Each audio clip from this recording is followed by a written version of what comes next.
Okay, it is 1:03 p.m. So again, let me say good afternoon to everyone and welcome back to our virtual work group meeting today, sponsored by the California Air Resources Board. For those who might be joining us for the first time, my name is Craig During, a manager in the Mobile Source Control Division at CARB. I will be joined shortly by my colleagues Tony Brazil, branch chief in our Mobile Source Control Division, and Jessica Johnston in our Transportation and Toxics Division, who is the lead staff for our drayage program. Today's meeting is part of our Advanced Clean Fleets regulatory efforts of achieving a zero-emission truck and bus California fleet by 2045, everywhere feasible, and significantly earlier for certain market segments, such as last mile delivery and drayage applications.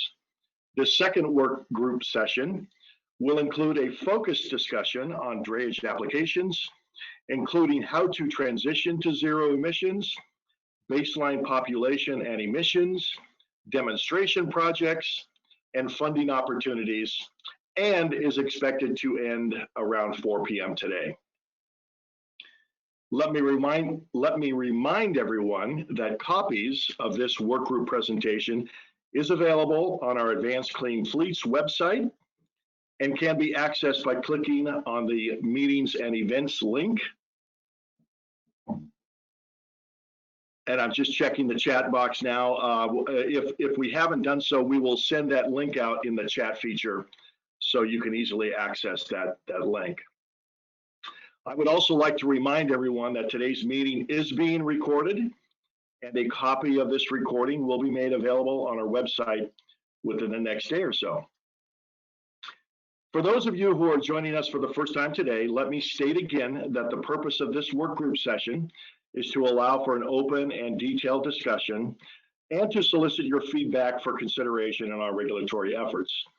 Therefore, we have designated specific times during the presentation when we will pause for comments or questions. During this time, we prefer that you submit your questions in writing using the question feature on your dashboard. However, you can also use the raise hand feature to indicate you would like to make a comment or ask a question verbally. When called upon, we will ask you to unmute your mic and state your comment or question.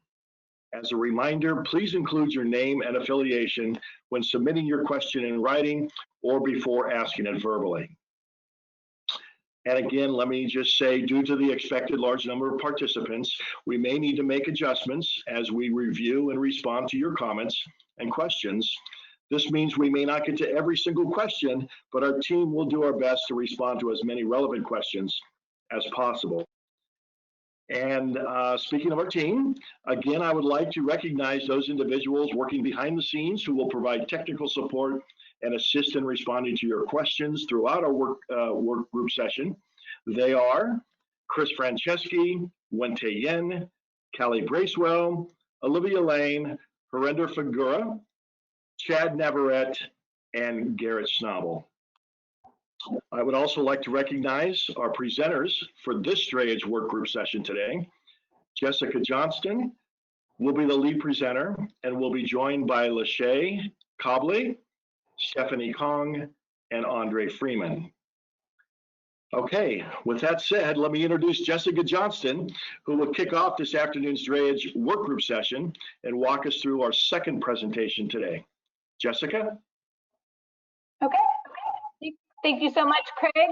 And I want to thank everybody for sticking with us for this afternoon session, those that joined us this morning. First, let me introduce myself. My name is Jessica Johnston, and I work in the Transportation Toxics Division with the Freight Transport Branch at the California Air Resources Board.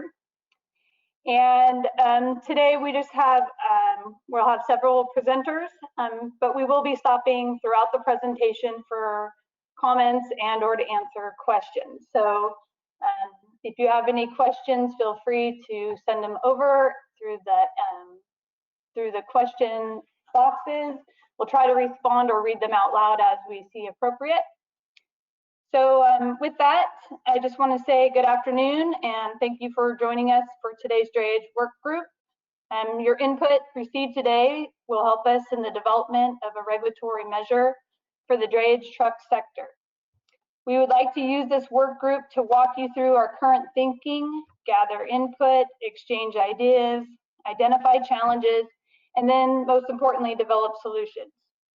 If you are interested in having follow-up discussions after the work group, we've included the staff contact information on the last slide of this presentation.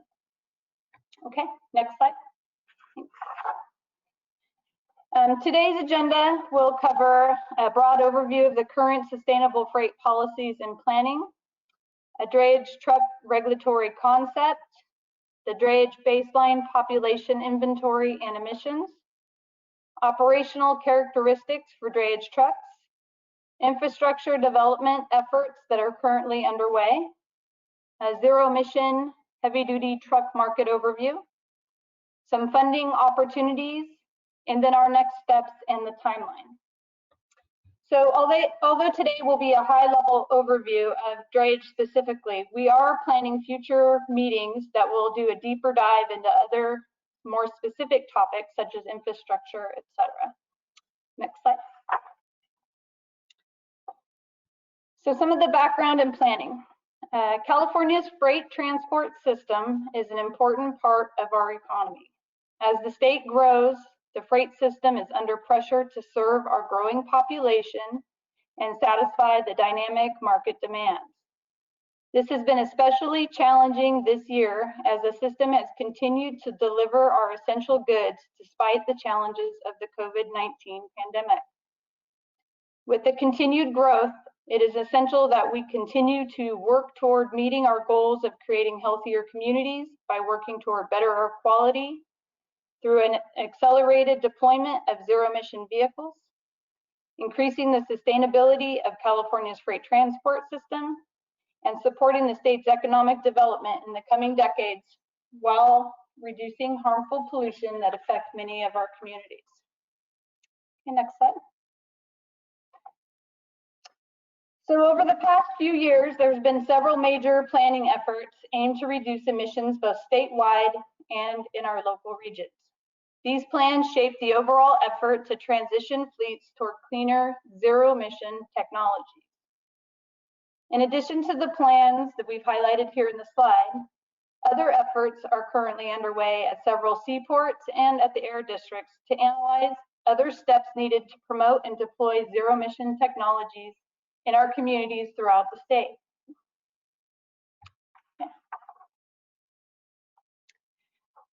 So recently, Governor Newsom issued an executive order to accelerate the sale and usage of zero-emission light, medium, and heavy-duty vehicles to eliminate harmful emissions from the transportation sector.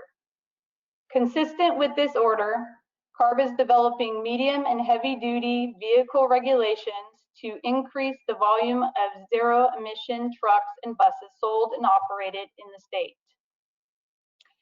Transitioning this to a zero-emission vehicle standard by 2045 everywhere feasible, and for all drayage trucks to meet a zero-emission standard by 2035.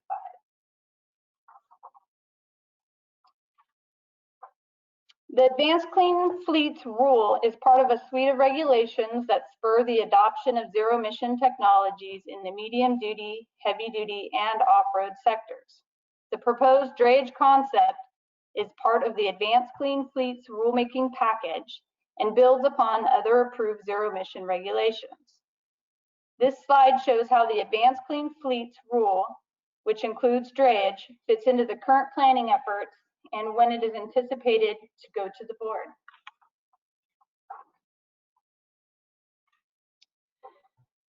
The Advanced Clean Fleets rulemaking is a follow-up effort to the Advanced Clean Trucks regulation to ensure the transition and market demand for zero-emission, medium, and heavy-duty vehicles. The Advanced Clean Trucks Board resolution directed staff to return by the end of 2021 with a zero-emission fleet rule that transitions fleets towards zero emissions, specifically drayage, public fleets, and last-mile delivery vehicles by 2035. In addition, the board directed staff to coordinate with our sister agencies to ensure a parallel effort with both workforce development and the deployment of zero-emission infrastructure. Okay, next slide. In addition, Assembly Bill 617 directs CARB to identify and prioritize community-level strategies that reduce transportation and freight emissions in disadvantaged communities with a rapid transition towards zero-emission technologies. The new drayage truck concept will look at how we can protect communities located near seaports, rail yards, and major freight corridors throughout the state.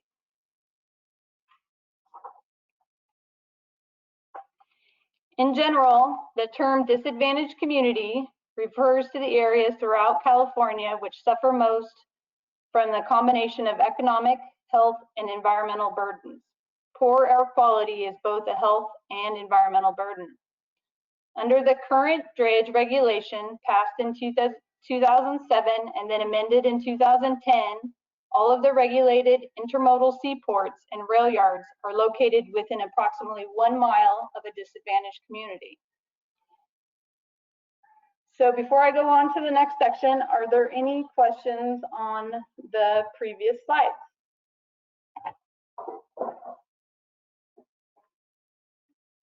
Okay, can you give me a minute? Let me check the box here. Okay. I don't see any questions, so let me go on to the next section. So Jessica, it looks like we have a couple of hands raised. Let me get into that then. There we go. Looks like we did a minute ago. So David Flores has a question. If you want to go ahead and unmute him. Sure. So I've unmuted you, David, if you want to unmute yourself. Yes, hi, thank you, and thanks for continuing this and including these slides for disadvantaged communities. On the previous slide, the rapid transition to ZE technology. So this means that there will be continuing additional assistance from CARB to help to expedite AB 617 communities, correct? Yeah, so I think right now a lot of the focus is on how these programs will be funded. So there is some focus on how that transition will unfold. Yeah. Okay, and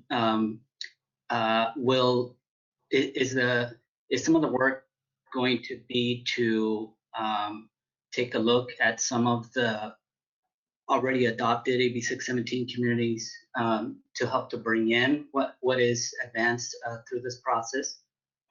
Yeah, so part of what we have been doing is we've been trying to meet with the communities alongside with the 617 team and, you know, get their input on our current regulations and, you know, kind of solicit feedback from them as well. So that's part of the kind of ongoing conversation that we've had with those communities specifically because they have more of a structure. But in general, we're looking at all of the disadvantaged communities, even those that weren't, you know, that are not under the adoption under 617. Okay, great, thank you. And again, this is just to introduce myself, David Flores, with the AB 617 Steering Committee in San Diego, and our SERP is currently under development and advancing to the board in June of next year. Thanks. Okay, yeah, thank you, David.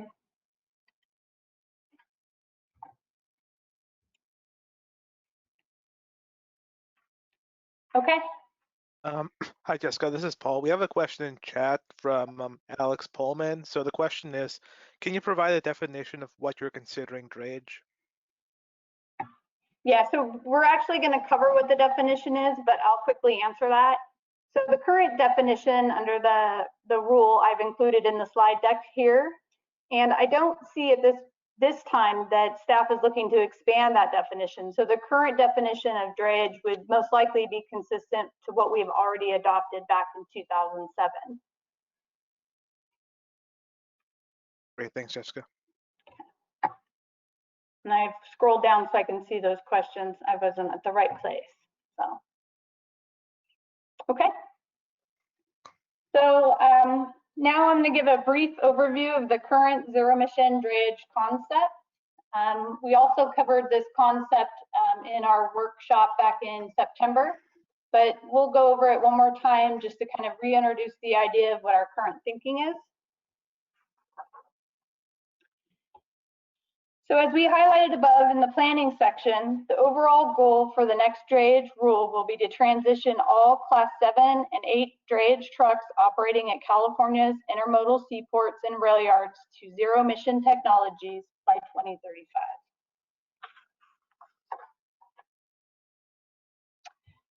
So David, this is what I was saying earlier. So this definition shows, or this slide shows the current definition for the drayage trucks from 2007 rulemaking. Staff expects to continue to utilize the existing definition to provide consistency for industry of how the drayage sector is defined. So this shows what drayage trucks are. And in the next slide, it shows what drayage trucks are not. So this is pulled directly out of the previous rulemaking. So we just wanted to make sure we were clear on what the scope was here. Okay.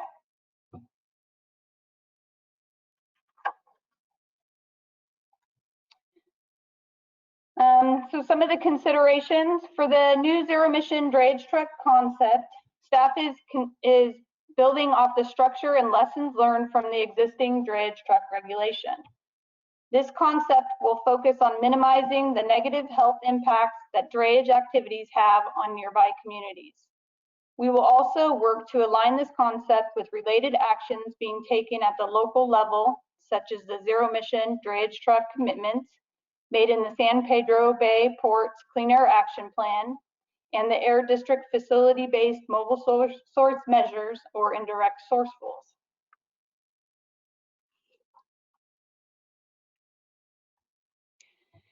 It's also important that we cover some of the concerns that we've heard so far in previous meetings and/or workshops.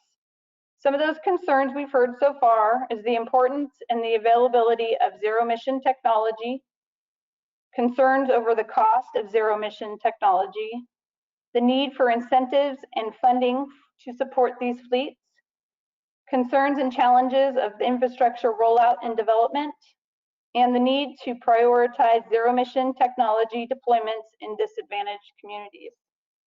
We plan to discuss these issues throughout the presentation. Okay. Under the new drayage truck concept, beginning in 2023, all trucks registering in the statewide drayage truck registry would need to be equipped and operating with zero-emission technology. In addition, by 2035, all trucks would be required to be zero emissions to continue operations at California's intermodal seaports and rail yards.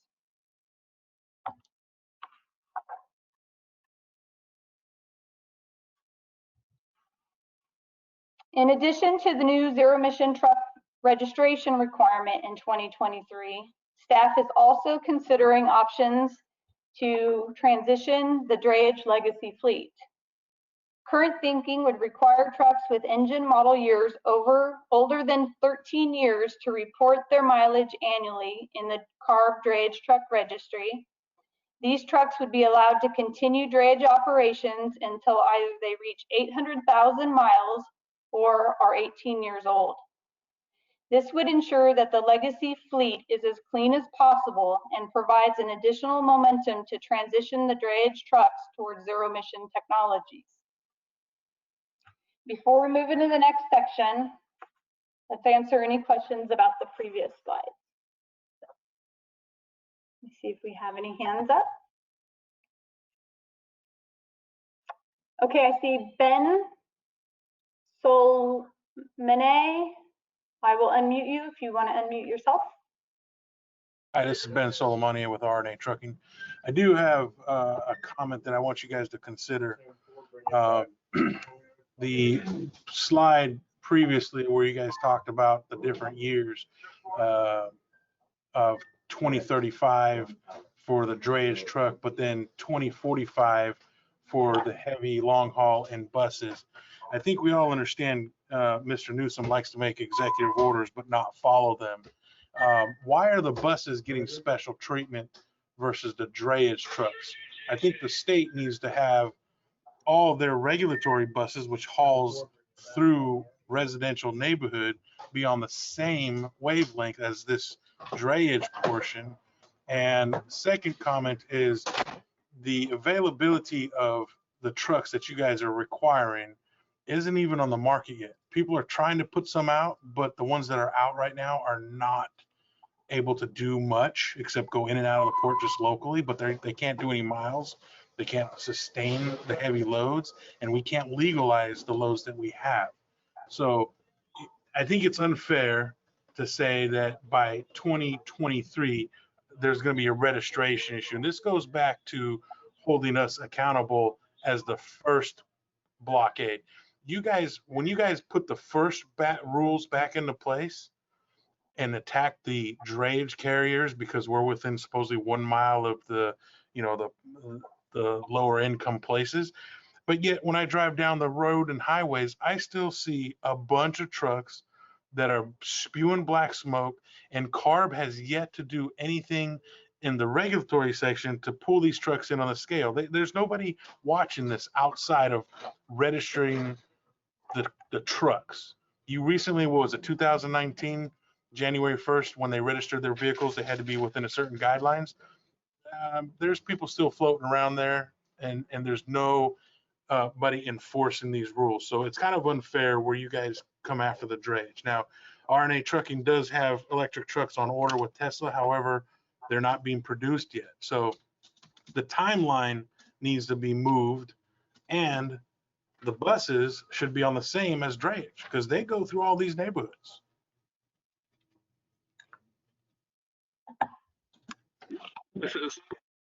This is Tony Brazil. I'm going to weigh in a little bit. So I oversee the kind of the non-drayage portion of the rule, but I did work on the bus one. So I'll make sure we're all talking the same language. So as far as transit buses, they have their purchase requirements start in 2023, and they have to make a full transition to zero emission by 2040. And a number of transit agencies will probably do it by 2030. So if that's what you're referring to, that's already been adopted several years ago, or a few years ago. But the other part is I want to make sure that I feel like there's a little bit of a misunderstanding as what was on the slide here. So that, make sure that we're all talking the same language. So in 2023, you would register the trucks that are currently serving the ports.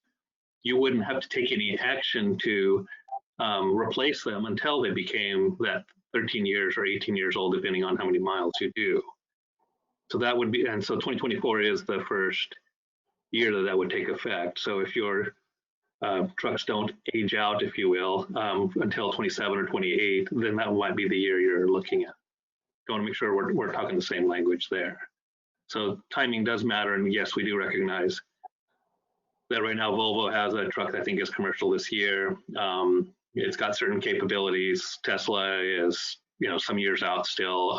A number of other manufacturers are bringing semi trucks to market in the next couple of years. And so we'll be continuing to watch the market. And as we touched on earlier, I don't know if you're part of the beginning meeting, there are some demonstration programs that ARB's funded. We're collecting data on that. And as that becomes available, we'll be publishing what the actual experience is too. So if you go back to if you go back to the zero emission slide, Executive Order N79-20, when you talk about full transition, the drayage is being told that the full transition needs to be done by 2035.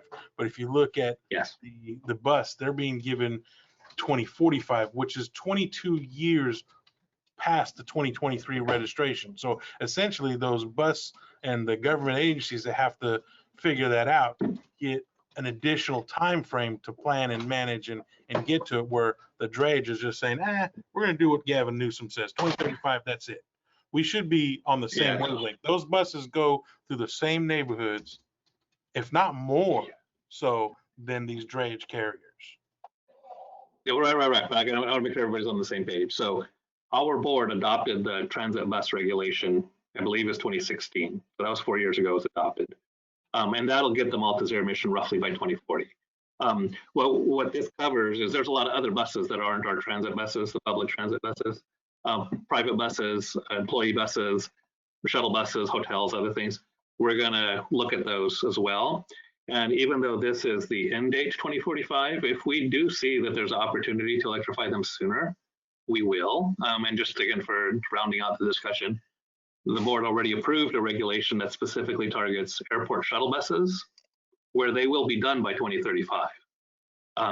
So there's certain categories that were already have a regulation in place. We're talking about the ones that aren't under those regulations. So some of those timelines do match exactly. And then we'll shape the rest of the rule as we work through a few of the issues as to the timing questions. So, but what did you hear your comment? Okay, I'm going to take the next question from Thomas Yelnick. Let me unmute you, and you'll need to unmute yourself. Thank you. Hi, this is Thomas Yelenich with PMSA. I have a similar comment to the previous commenter. I'm concerned that there isn't a technological basis for the approach you're taking. The trucks that serve the port need to handle a diverse range of cargoes, and if you expect all trucks serving the port by 2035 to be zero emission, there is no reason that all trucks can't meet that same target. You obviously don't think that is a reasonable goal, so I don't know why you would think it's a reasonable goal specifically at ports. Another question that I probably want to get into a little later, but I'll begin raising now, is with initial, and I'm a little unclear with Tony's additional comment, whether it's 2023 or 2024, the restriction on new trucks that aren't ZE entering the drayage fleet. One of the things that characterizes port cargoes is seasonality. In normal years, we might have between high and low months over the course of a year, 30 to 45% difference in cargo volumes. This year, due to the COVID crisis, that seasonality, in October, our cargo volumes were 85% over the incredible lows we had back in March. We have the need to be able to surge trucking services to support the port. That's easy to do today when people can be registered in the drayage, whether the state or the port's drayage truck registry, and serve the ports on an infrequent basis. When with a restriction that is technology based for beginning in 2023 or 2024 for ZE, I'm deeply concerned that the ability to surge truck service to the ports based on trade flows will be greatly diminished. And if we were in a situation like we are today in 2026 or some date later, we would have a hard time to be able to serve the ports, because we'll have a period where very few trucks are being added and attrition will be removing lots of trucks from port service. And there needs to be a way to address seasonality and the fact that most trucking companies aren't dedicated to port service. Thank you.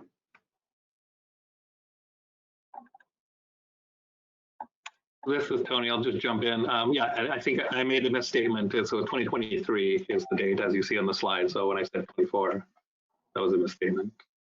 I'll defer on the other parts of your comment.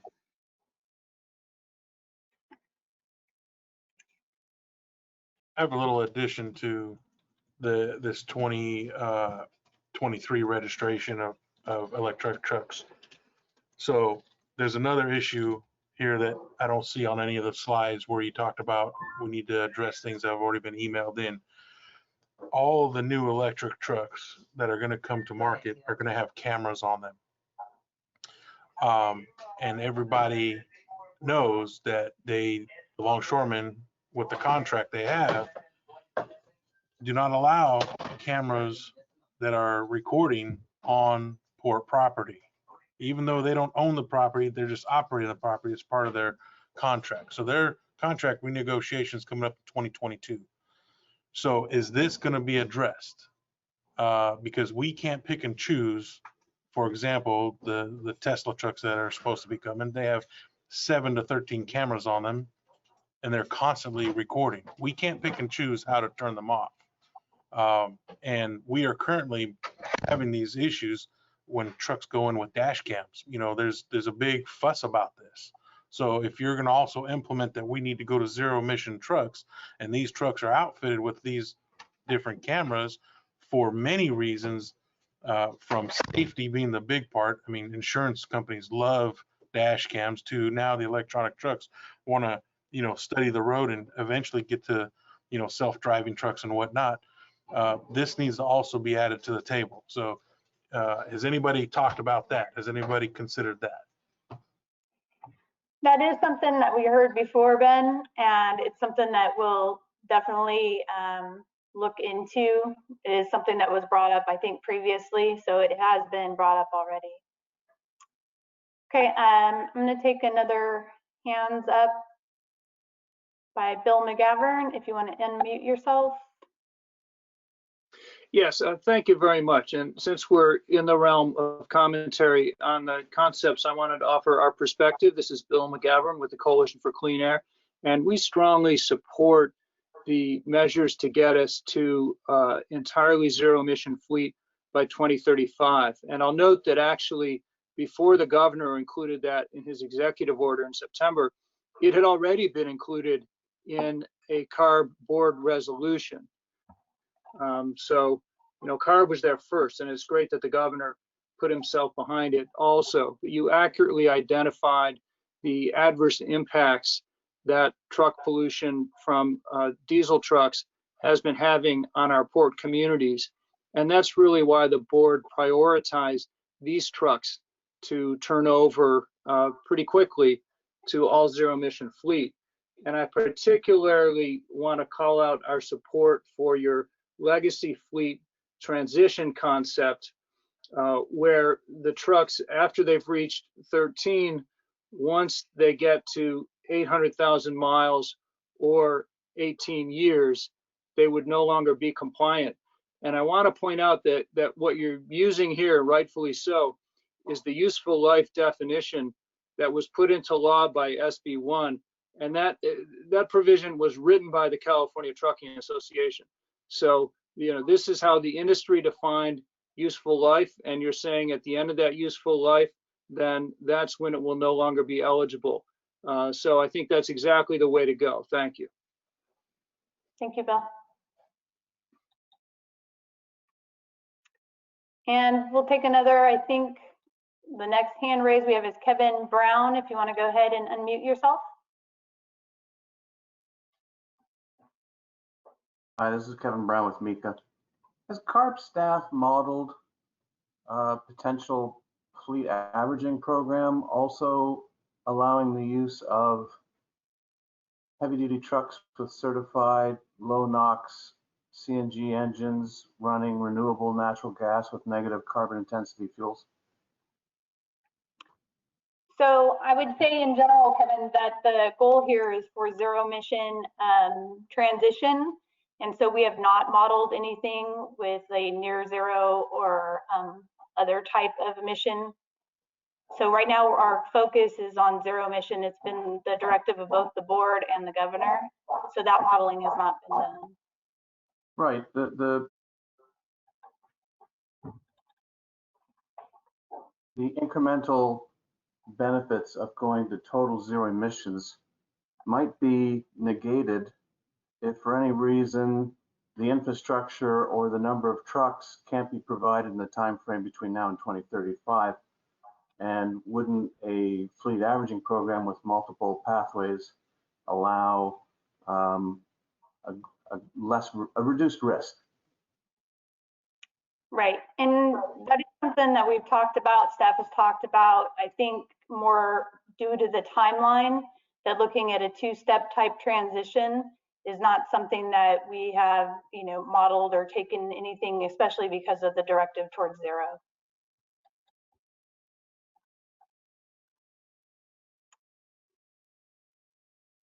Okay. We'll take another question here. We have Tim Sassine. I've unmuted you if you want to unmute yourself. Hi, thank you. Yeah, Tim Sassine, Market Development Manager for Ballard Power Systems. Thank you for this very important discussion. A couple of things. One correction, and not to take any away from any of the very valid concerns from the prior speakers from RNA Trucking and others, but for the Innovative Clean Transit Rule, that mandate to go to full zero emissions is 2040 as opposed to 2045. Still not as soon as the drayage truck rule, but just to make that correction. And just to point out, or maybe to ask, if someone can speak to coordination between this and the Clean Air Action Plan from the San Pedro Bay ports, because that has a similar 2035 goal for zero emissions, and they've got some funding mechanisms in that. And speaking to funding mechanisms, would very much like to encourage the Air Resources Board to consider ways to increase funding for this. All the difficulties that prior speakers had spoken about, and thinking about particularly independent owner operators and the burden this is going to place on them. We very quickly forget those people that we call heroes after we get through crises, but there's no denying that the trucks that stayed on the road during the first lockdown, during this lockdown, when everybody was stocking up on goods and services, carried us, everybody in California. It was very broad reaching, all the people that benefited from the hard work of those folks. So I think it would make sense that we as Californians help to support them in this transition and to clean up the air in this very important area. Thank you. Thank you. Okay, we have William Barrett. I've unmuted you if you want to go ahead and unmute yourself. Thank you very much. This is Will Barrett with the American Lung Association, and wanted to just provide a short comment. Mainly wanted to say, the Lung Association very much supports the overall focus and priority on the drayage category transitioning to 100% zero emission by 2035. We think this is critically important from a air quality perspective and a lung health perspective, and certainly, as noted in the conversation so far, environmental justice perspective. I think we know that the ports have significantly higher, or communities near the ports have significantly higher exposures and burdens caused by the overall operations at the port, and we know that the drayage trucks are a key contributor to that. We very much appreciate the focus from the public health perspective on this sector. One note, and I'll echo what you heard from the Coalition for Clean Air, we very much support the inclusion of the reporting for trucks older than 13 years and the phasing out of these oldest, dirtiest trucks on the roads as they hit their full useful life. We think that this is critically important, not only to bring on the electrification at the front end, but to really make sure that the dirtiest vehicles are coming off the road as quickly as they hit those thresholds. We'd also note that we think that this approach should be applied more broadly across the Advanced Clean Fleets program, and very much appreciate the inclusion in the discussion today. Thank you. Thank you, William.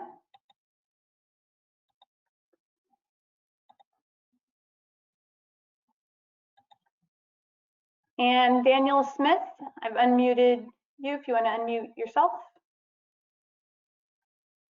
Sure, this is Dan Smith from Tioga.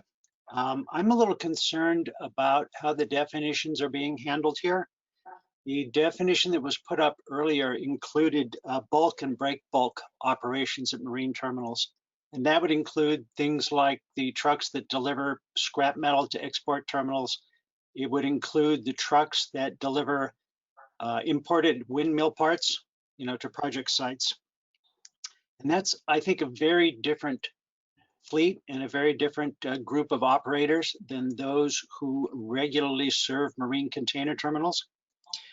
And also, I'm a little concerned about the characterization of the fleet as short haul. While a large portion of container drayage movements are short haul, out of Southern California, those carriers regularly serve places like Las Vegas and Phoenix. Out of Northern California, out of Oakland, they routinely go to places like Sparks and Salt Lake City. So I think we may be fooling ourselves if we envision these as overwhelmingly short haul operations and therefore dramatically easier to turn over to zero emissions, not realizing that many of them also have medium and longer haul responsibilities. Yeah, thank you, Daniel. The current definition that I showed is those trucks that would already be regulated under drayage. So that would be consistent with the previous regulation. If you think there's a specific reason we should revisit that sector or that definition, we're open to looking at that, but currently those trucks and break bulk would be under the current drayage rule. So they're currently regulated. But we can talk about that further. We can look at revising this definition. We're not set in stone. We just thought that the consistency with what is currently understood as drayage to be carried over into the next rulemaking. Okay. And then I have Jimmy O'Day. I'm going to unmute you if you want to unmute yourself. Yeah, good afternoon, Jimmy O'Day, Union of Concerned Scientists, and just want to voice our support for the overall targets, 2035 for full zero emission transition, and really those targets aren't in questions in the governor's executive order, CARB board resolution. The ports of LA and Long Beach have had these goals, and so I guess I hope commenters, recognize that this is where the state and beyond is going, and we think of solutions for how to get there. And when I think of this and how long it takes to turn vehicles over, it makes a lot of sense for this policy to begin in 2023 and to not backload this transition. And knowing that it will be a shift for fleets, it's just a new thing. I think in hindsight, we'll look back that it wasn't as hard as it seems before we actually do it. And there's just so much at stake, public health and climate, that we can't afford to go any slower. So really support the 2035 and 2023 timelines that have been outlined. Okay, thank you, Jimmy. Appreciate your comments.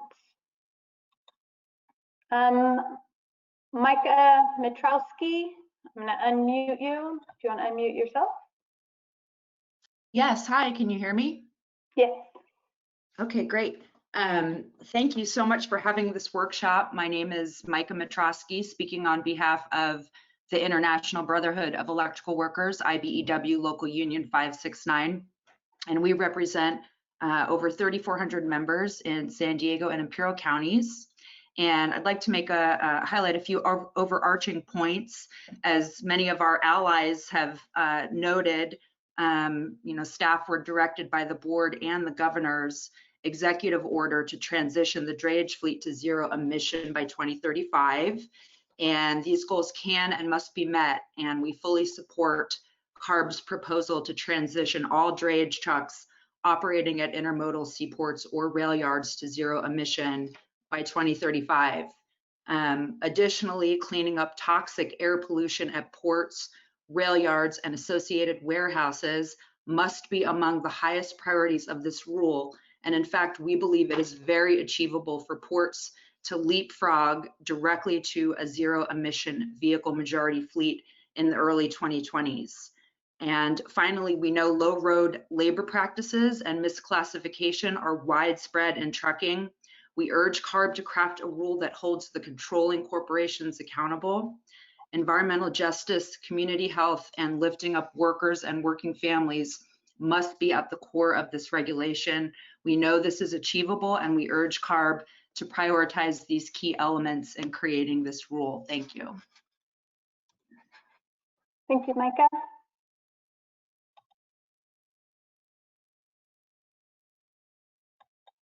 And then I have Nadia Bello. I've unmuted you if you want to go ahead and unmute yourself. Hi all, can you hear me? Yeah. Awesome. Thank you for holding this space and good afternoon, everyone. My name is Nidia and I'm a community organizer with CAUSE here in South Oxnard. I work with a lot of young adults and youth, and I myself live in South Oxnard, and this is 5 minutes down the road from beautiful Ormond Beach wetlands. Unfortunately, they're blocked by a wall of industrialization, toxic waste sites, and our streets are used as heavy-duty trucking routes for the Port of Winnemem. And so, as you can see, our community is severely impacted or severely experiences these negative health impacts due to diesel exhaust. And you can see this in the high rates of asthma among South Oxnard residents. And with a virus that's attacking our lungs and that's disproportionately impacting communities of color, especially those that are fighting against asthma and other respiratory illnesses that are brought on by heavy diesel pollution. And we believe that we need to expedite life-saving regulations that can help clean our air by transitioning heavy-duty vehicles to zero emissions. We've seen business booming among ports and deliveries, and we need to implement these clean fleets now more than ever, and we strongly support your goal to zero emissions by 2035. Thank you. Thank you, Nadia. Appreciate your comments. And then I have Jamie Levin. I have unmuted you if you want to unmute yourself. Yeah, thank you very much. I wanted to just follow the couple of comments about the duty cycle for these trucks, recognizing the changing economy, changing circumstances like what the transport companies have had to face with COVID and the like. A diesel class 7 and 8 trucks now can handle a multiple kinds of duty cycles as drayage tractors. And as I said in this morning's session, one day they may be doing short haul loads, the next day or even the next shift they may be doing a long haul capability. And I think as we necessarily move towards zero emission and appreciate the stringent targets, we've got to make the technology as close to possible a one-to-one replacement. It will not be sustainable from a financial standpoint and a logistics standpoint if you have to have too many multiple subfleets. That's not affordable. Many independent truckers simply can't afford but to have one truck or a few trucks in their fleet and being adaptable to different jobs from one day to the next or one season to the next. So we really need to be thinking how suitable is the technology to the end user. If the end user can't accept this either from a performance standpoint or a cost standpoint, we're not going to achieve our zero emission goals. Thank you. Thank you, Jamie. And I'll just reply to that a little bit is, as we see the 2023 ramp toward 2035, we see that the technology will improve over that time frame as well as we see it changing every day. So, when we looked at this, we looked at that ramp. How could we ramp this up where we still provide some of that diversity, knowing that drayage does have a diverse application. So that's just part of our thinking with starting the ramp in 2023. Okay, I think I've already gone to Glenn Cho, but let me go ahead and unmute you if you still had a comment. Yes, hi. This is Glenn. Can you guys hear me? Yeah. Hi, Glenn Cho from Toyota Motors North America. So I had a question regarding slide 16. I recognize that CARB is setting a aggressive timeline for this. But question I had is there a incentive program that's as aggressive as this timeline? Because I do believe this is a new purchase requirement for drayage operators, whether it's small or big, but the funding mechanism I think is not there. And our concern is that if I'm a drayage operator, I'm looking at this and saying, well, by 2022, I just need to get as many trucks as I can. And then from 2023, perhaps the market will be starving of any zero emission trucks because the operators are already gotten their trucks in 2022. So we would like to see an aggressive funding mechanism that complements this timeline. Thank you. Thanks, Glenn. We're going to go over some of the funding and incentives in just a couple more sections here. And we do recognize that we do need to have some type of incentive and funding program built in to help promote the deployment of these vehicles. So we'll talk about that here just in a second, or a few minutes. And then I have, you see Kevin McGay also. Did you have another question here? Let me unmute you. Hi, this is Kevin McGuy from SoCal Gas. I just wanted to repeat something that I said this morning. You know, this is the first regulation on Class 8 drayage trucks to get them to zero emissions. I just want to point out that this is being done to the small fleets that aren't well capitalized, like the larger, you know, FedExes of the world. These guys don't have the financial stability. So it's a very big ask for them to be the first actors on this. And I do want to repeat the incentive comment. These folks will need incentives to get to that. And I hope that there's a way that incentives can be used, even though this is to help to get to compliance, which in my understanding, that's not always allowed. Second, you know, but by the time this regulation is in place sometime next year or whenever that is, that gives about 1.5 years before it kicks in. And I think that's a pretty aggressive timeline because will the infrastructure be ready for that to give people comfort in terms of purchasing these things, especially when, as we talked about this morning, retail charging hasn't been really well thought out yet. There's no plan in place for that. And this industry, the drayage industry, relies on that. They don't have depot charging per se, like transit agencies do. A lot of these folks don't even park at facilities overnight. They find a place to park on it or park it at their residences. I also did want to express some concern about the definition. I think that trucks operating rail yards have very different duty cycles than ones that operate at port facilities. They come from and go to places that can be up to 100 miles away. And lastly, I think that what the previous speaker said about kind of a pre-buy or a pre-registration bump in 22 is exactly what's going to happen. And they're going to drive those trucks for as long as possible after that, which doesn't get any near-term emission reductions at all. And I think it kind of is counterintuitive of some of the goals of this program. If the goal is solely on the long-term 2035 goal, then that's one thing. But I think that all programs through CARB should also seek to get immediate emission reductions. You pointed out the 617 communities. I don't think that the 617 communities necessarily want to wait till 2035 to get their emission reductions. But I think that this would have the unintended consequence of perpetuating diesel emissions in the near term. And lastly, so what happens if a technology doesn't exist? If a drayage company typically operates more than what you guys deem as the average per day, which I do have some concerns with the 160 miles per day. But if people operate more than that currently, what options do they have if the technology isn't available come January 1st, 2023? Thanks. Okay, thank you, Kevin. And we're going to cover a little bit about the funding and incentives. We have a section, and we're also going to talk a little bit about the infrastructure planning. We recognize the challenges with that as well. So we'll talk a little bit about the planning that's going on in the infrastructure space. And in addition to that, I just want to respond to your initial comment about front loading the legacy fleet.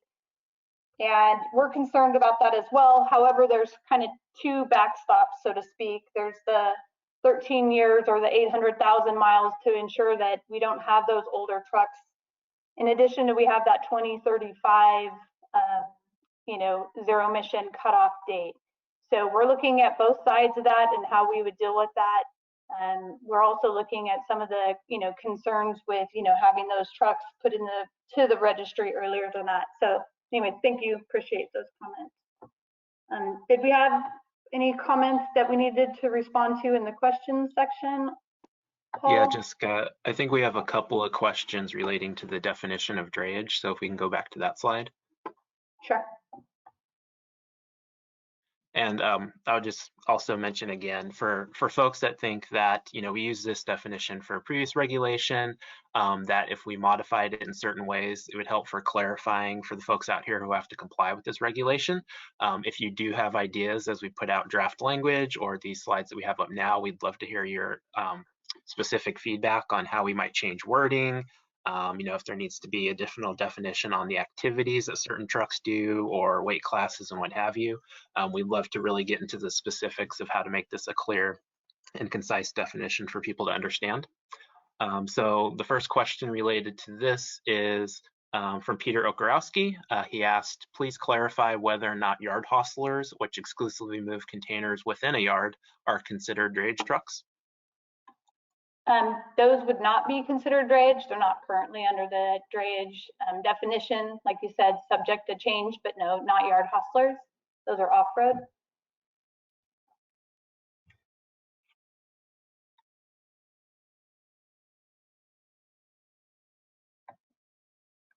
Okay, and there was a question from David Yao from the Port of San Diego. He said, it sounds like drayage is defined as a duty cycle, a verb, rather than a specific type of truck, a noun. Is he reading that right? Well, currently the drayage is defined as we had under the current drayage rule. So there's a large understanding of those are the trucks that are operating through port or intermodal rail yard properties I can read the definition here. But we have the current definition, which like you said, if it needs to be revised, then that's something that we can take comments on for sure. But it is for the definition, I'm trying to move my screen, sorry here. Or drayage trucks are also considered those that are off port or intermodal rail property that are transporting cargo or empty containers or chassis that originated from or are destined to a port or intermodal rail yard property. So I think it's more of an activity. I don't know if you want to go by noun or verb, but I think in general the definition was clear in the past where we were able to define what activities would be considered drayage. Yeah, and so David, for your specific application, because I know we've talked to your port before about this, where there might be some confusion with some of the folks operating at your facilities who might do something that's not clearly like a container movement. If they can give us specific examples of that, if it's still unclear, we can work to make sure that these definitions are pretty straightforward of whether or not it applies to them.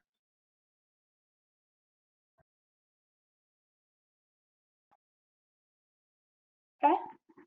We had another question on slide number 16.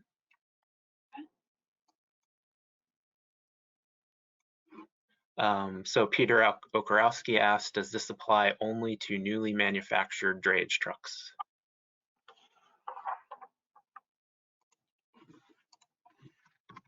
It would be for trucks newly coming into drayage registry. So if they weren't previously in the registry, any trucks that are new to the drayage registry would have to be zero emission.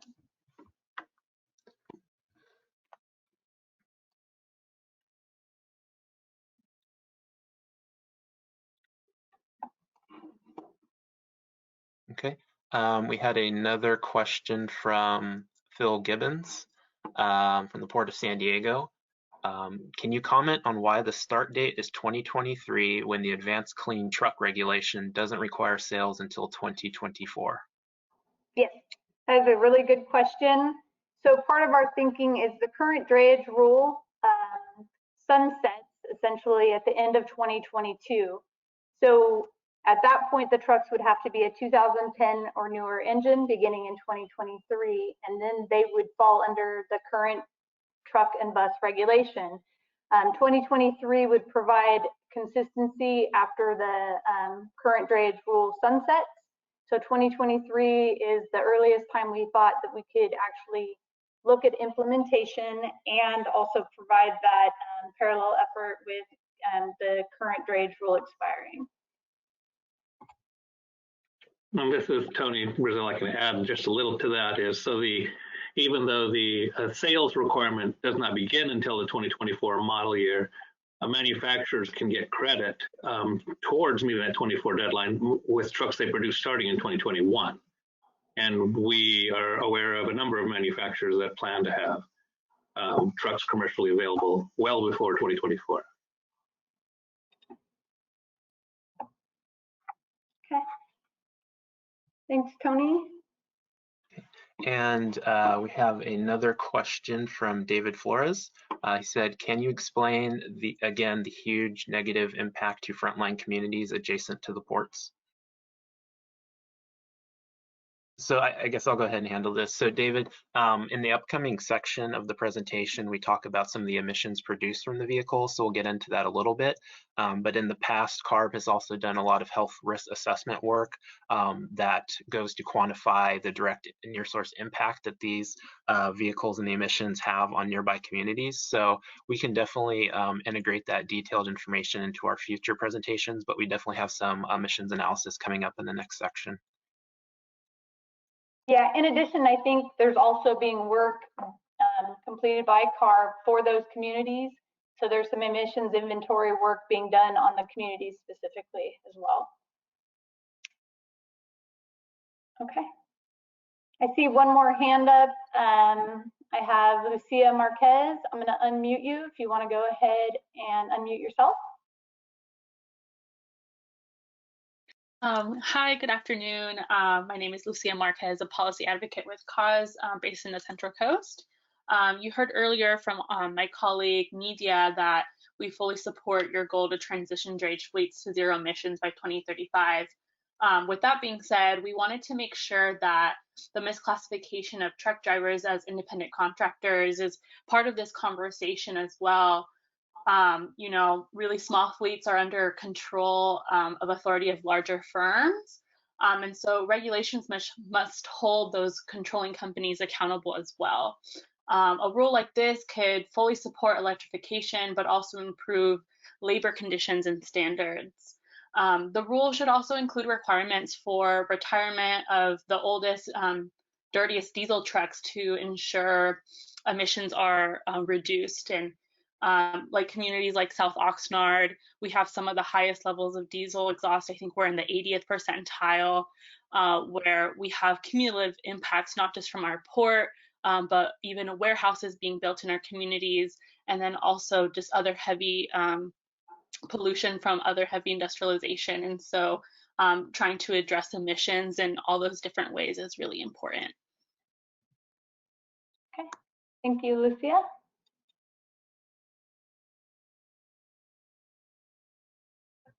Okay, did you have any more questions, Andre, or do you want to move on to the emissions and population? Yeah, I think we have, we'll take one more question that was in the chat, and I think we had one more hand raised, and then we can move on, and we'll get back to the remainder of the questions at the end of the presentation. But earlier, Nico Balkamp asked, what are the assumptions about where feasible to require zero-emission ZETs? So Nico, that's a great question. I know we mentioned, and in a lot of our policy documents, we talk about promoting zero-emission technologies where feasible. As part of this process, and we've heard a couple of commenters already, you know, concerned a little bit about zero-emission capabilities for very specific duty cycles and limitations for, you know, certain activities. So if there are concerns from folks about what we're including in this regulation being feasible or not, and they have a specific application that they're concerned about, whether it's a range limitation, weight, or any of the other considerations that we've discussed so far. We'd love to get specific examples. The more information you can give us about those, diverse activities that go on in the drayage sector, where you think this technology does fit, where you think it's going to be more challenging, that'd be really helpful for us to craft out, what's feasible and what's not.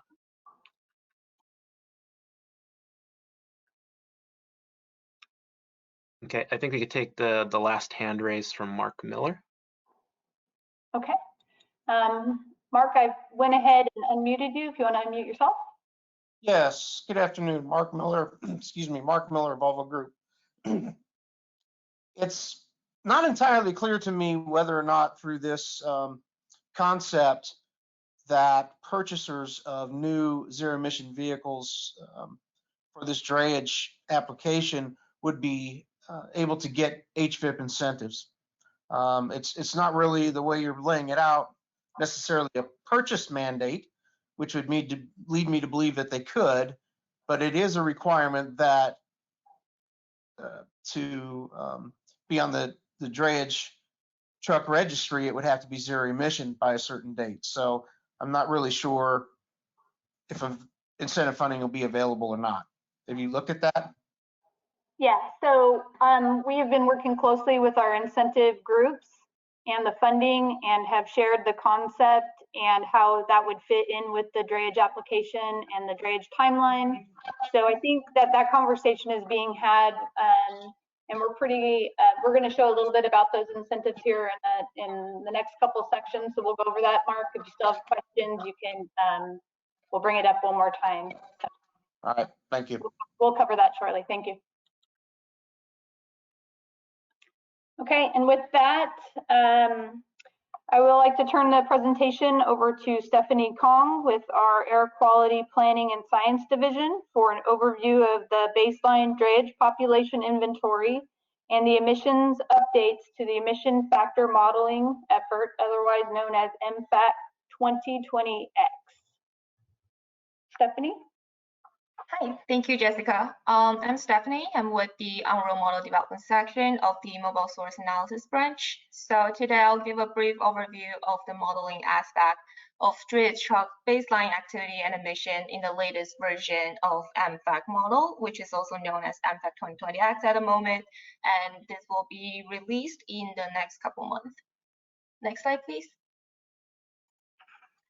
In general, the MFAC model provides average daily emissions for all on-road vehicles in California, and then the drayage truck inventory in MFAC only includes Class 8 port trucks that are fueled by diesel, natural gas, or electric motive power. One thing to note here is that MFAC currently doesn't display real yard drayage trucks as a separate category due to lack of data, but they are included in MFAC as other Class 8 trucks. Next slide, please. And here are just some data sources that we use to retrieve vehicle information or activity data from. The primary source that we rely on for the in-state vehicle inventory in MFAC is the California DMV registration database. The major ports, including ports of Los Angeles and Long Beach, which is short for POLA, and the Port of Oakland, or POC for short, provide us a list of VINs, and we use those VIN numbers to identify drayage trucks in the DMV database for MFAC modeling. Other than those major ports, we also include a drayage category in MFAC called Other Ports, and this truck inventory is estimated based on past survey data.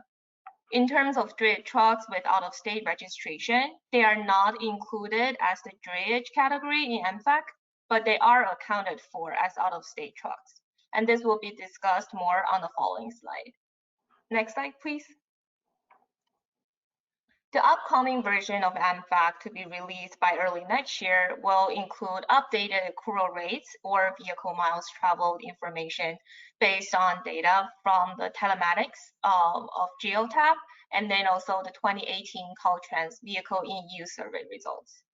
Then the forecasted future drayage inventory in MFAC 2020X will use information from the Mercator report for ports of Los Angeles and Port of Long Beach, and also the Tioga report for Port of Oakland. Next slide, please. This table here displays the 2019 Drayage truck inventory. The column on the left shows vehicle categories, and then the columns to the right show the Drayage inventory groupings, which is Port of Oakland, Polk, and then we combine Port of LA and Long Beach together as POLA, other ports, and rail yard. As mentioned before, the vehicle population from POLA and Polk are based on the VIN list provided by the ports. The other port trucks in the third columns are estimated from past survey, and then the fourth column rail yard are to be determined at the moment due to lack of data. The updated data is currently being requested for other ports and rail yards. Now, if we look at the first row of this table with vehicle category called the active in-state class 8, it displays the vehicle counts by fleet group that will be used as the updated baseline inventory in the upcoming MFAC version. Then in the second row, we see that more than 2,700 vehicles from POLA are marked as inactive. This is because POLA, they actually provides detailed data for us to determine the average vehicle counts per month. And since MFAC is a model that provides typical daily emissions, for those trucks that make less than 112 trips per year, we don't consider them representative enough as drayage trucks, and so we don't think they are the active drayage trucks in MFAC. And that's why we mark them as inactive and include those in other vehicle categories. Then on the third row, while doing the VIN matching using the DMV database, there are 136 trucks on Port of Oakland list that go to both POLA and Polk. And for those, we only include them in POLA, so we're not double counting those vehicles. And then the following three rows provide additional vehicle counts that are not displayed as drayage trucks in MFAC, as they're either class 4 to 7 or out of state registration, have a gross vehicle weight rating less than 14,000, or are gasoline vehicles. Next slide, please. This figure here displays the POLA and Polk chassis model year distribution for the 2019 base year drayage inventory as updated for MFAC 2020X. Vehicles with pre-2010 model year engines, as those are highlighted in this box here, they will subject to the diesel truck and bus rule, which will require 2010 engine standard to be met by January 2023. Next slide, please. The drayage VMT growth rates for MFAC 2020X are displayed here on this chart. The dark blue line are the rates for Port of Los Angeles/Long Beach, which are based on cargo growth rates from a February 2016 Mercator report.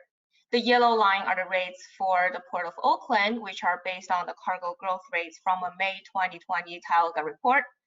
The light blue line rates for other ports is based on rates for both POLA and Polk after applying a certain cargo proportion, as shown here, 87.5% from POLA and then 12.5% from Oakland. And these VMT growth rates do not account for any truck and rail transport mode shifts. Next slide, please. Here we show the total drayage truck technology and age distribution projection in the upcoming version of MFAC. The vehicle population, or like the total vehicle we show here, including POLA, Polk, as well as other ports. The brown color represents the diesel population, and then the yellow is for natural gas. And on the bottom, the diagonal lines are for zero-emission vehicles. The ZEVs start appearing around mid-2020s is because of the manufacturer cell requirement from the Advanced Clean Truck Rule. And then the black dotted line on the top shows the fleet average age across years. The drop around 2023, again, is a result of the engine turnover from the diesel truck and bus rule. Next slide, please. So we just went over the activity modeling of drayage truck inventory in the upcoming MFAC version. And then this slide here, we talk a little bit about the data source that we use for emission or emission rates modeling in MFAC 2020X. Basically, for the Drayage truck emission modeling in MFAC 2020X, we rely on the data acquired through the CARB truck and bus surveillance program. And then the first program from TBSP we use is the dyno testing. The chart on the bottom left shows 6 different dyno test cycles that cover a good range of speed. To date, 38 Drayage trucks with model year 2013 and later have been tested on dyno. Most of these trucks have also been tested with portable emission measurement systems or PEMS. So these are the portable instruments that can be placed on vehicles when they drive around. And then the table on the bottom right shows different road tests we did with PEMS, and this data, or the PEMS data, can provide us more information in terms of the real world emission for Drayage trucks, in addition to the lab testing from dyno. Next slide, please. So the figure here shows the MFAC baseline NOx and PM 2.5 statewide emission for all Drayage trucks from 2019 to 2050. The PM 2.5 emission here is actually the diesel exhaust emission only, which is referred to as DPM 2.5. And we can see here that both NOx and DPM 2.5 will drop before and at the year of 2023 when diesel truck and bus rule kicks in, but it doesn't experience drastic change afterwards.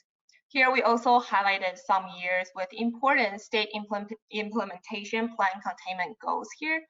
And we can see that at the year of 2023, both NOx and DPM 2.5 reaches its maximum at 8.7 tons per day and 0.07 tons per day, respectively. But then both NOx and DPM 2.5 goes back to around 12 and 0.09 tons per day in the year of 2071 and 2031 and 2037. Next slide, please. So in terms of next step on the MFAC side, we will explore potential data sources for other Drayage categories. For example, as mentioned before, from rail yard and other ports. We will use most recent MFAC model to conduct emission benefit analysis based on the latest available data and proposed regulatory concepts. Next slide, please. So on this slide, we provide some useful resources and websites that are related to MFAC or emission inventory. And as I said, the new MFAC will be released in the next couple months. And I also put the my contact information and also the MFAC general question contact email here in case there is any question with MFAC or the emission inventory for advanced clean fleet regulation. That put to an end to my presentation. Thank you for your attention. Thank you so much, Stephanie. It's important that we share kind of the work that we're doing on both the population and the emissions here. So we'll go ahead and we'll take a few questions where we have Stephanie available. Like she said, this MFAC 2020X should be released early next year. They've already had several workshops to date. So I'm sure they're open to any conversations with that. I see a question from hand up with Chris Shimoda. We'll go ahead and unmute you. Go ahead and unmute yourself.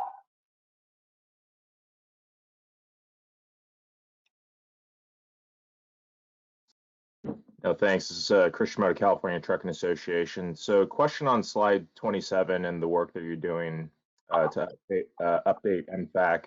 So it is, I guess, you know, with the current framework of the rule, it's probably reasonable to exclude benefits from the low NOx omnibus rulemaking in this figure. But, you know, for T7 POLA and Port of Oakland, but the benefits from the heavy duty I&M program should also accrue to the legacy fleet. And I'm wondering whether or not the update to MFAC is going to include any of that information, because it would adjust the baseline for both DPM and NOx for this category, as well as, you know, the statewide fleet.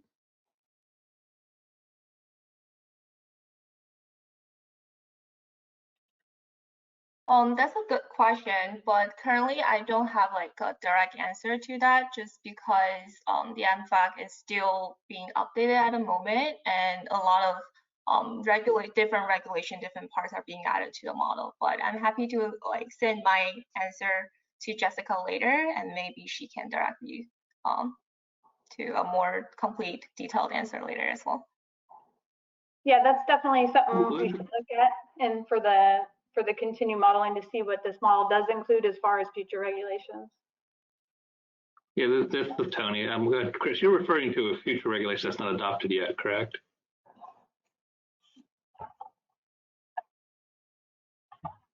Or was it Chris, you still there? So, yeah, I mean, the time horizons for this rule, you know, align with the implementation of heavy duty I&M. And so despite the fact that it's not been adopted to date, you may at least want to include some sort of estimate because real world emission reductions are going to be influenced by changes, you know, induced by that rule. We're talking on a fairly large order of magnitude. I think deterioration accounts for about half the emissions for at a minimum NOx. And so it would be worth looking at the effect of that rule on this, because the claimed emission reductions from moving, you know, to zero emission capable vehicles is going to be impacted once that rule is implemented. I think for like the upcoming release of MPAC 2020X, just because the program has not been officially adopted, like we probably won't include HDNM in it, but we'll see. Yeah, and this is Tony. I mean, it's or Paul can cover it. Never mind, Paul, you cover it. Yeah, sorry. Just broadly, I guess it comes down to the order of the two regulations. If we adopt the fleet rule first and then have ACF, then if you drop ACF first, then that'll decrease the benefits of the heavy-duty I&M program. If you adopt I&M first, we won't have the full benefits of the fleet rule. So it really depends on the order of the rules. We won't be double counting. Just try it. Basically, one rule's gonna have less benefits. It just depends which one gets to the board first. But basically, as a matter of policy, we typically, when we're doing a regulation, we do not include any future regulations that may or may not be approved. So unless that one were adopted before we did our staff report, we wouldn't include it in our analysis as a basic matter of policy. Now, we could probably show examples of what the differences might look like, but it would be a little premature to say this is what the regulation will end up looking like because the board hadn't made the decision yet. So I think we could I guess we can look into, we can show different outcomes or scenarios per se, but for our core analysis, we will be using the baseline that's first has to be coordinated with the Department of Finance, making sure that we have a baseline that's very clear, generally is based only on existing or adopted regulations, and then any comments that they have. So we will generally try to be very consistent both on the emissions and the cost analysis to do so. Okay, we have a question from Mark Miller as well. I've unmuted you, Mark, if you want to go ahead and ask a question. Yes, Mark Miller again, Volvo Group.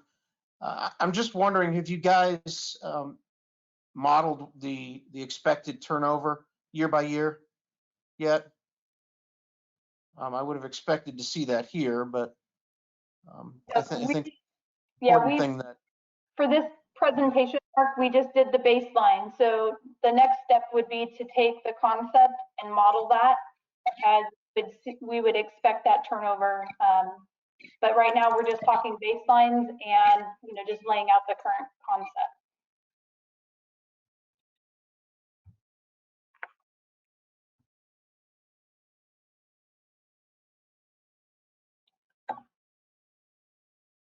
Okay. Well, this is Tony. I'll weigh in a little bit.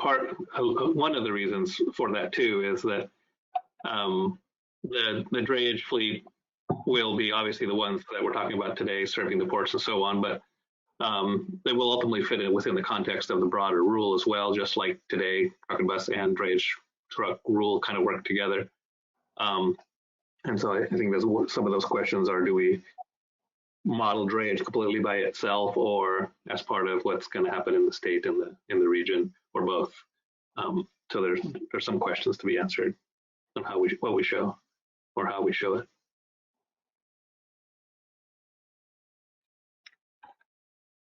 Okay. So Jessica, I think Chris Shimoda's hand might have gone back up. Chris, did you have a follow-up question? Oh, went down. It's gone.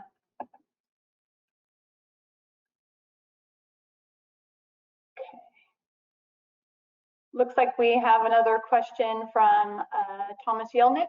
I'll go ahead and unmute you if you want to go ahead and unmute yourself. Hi, thanks. Thomas Yelnick with PMSA. I saw that in your slides that you're using the Mercator study from 2016. That study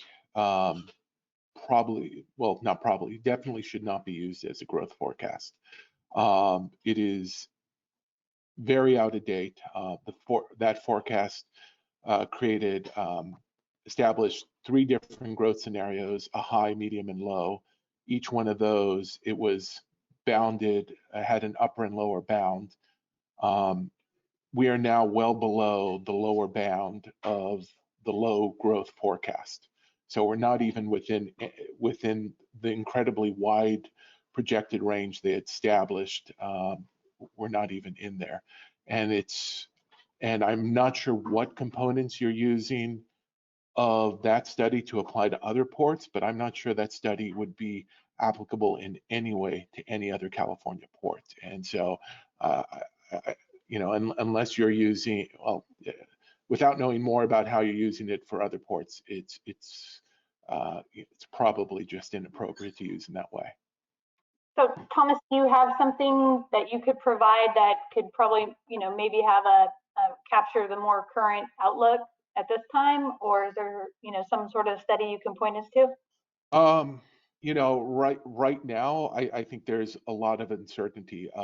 What we do know is that the Mercator study was based on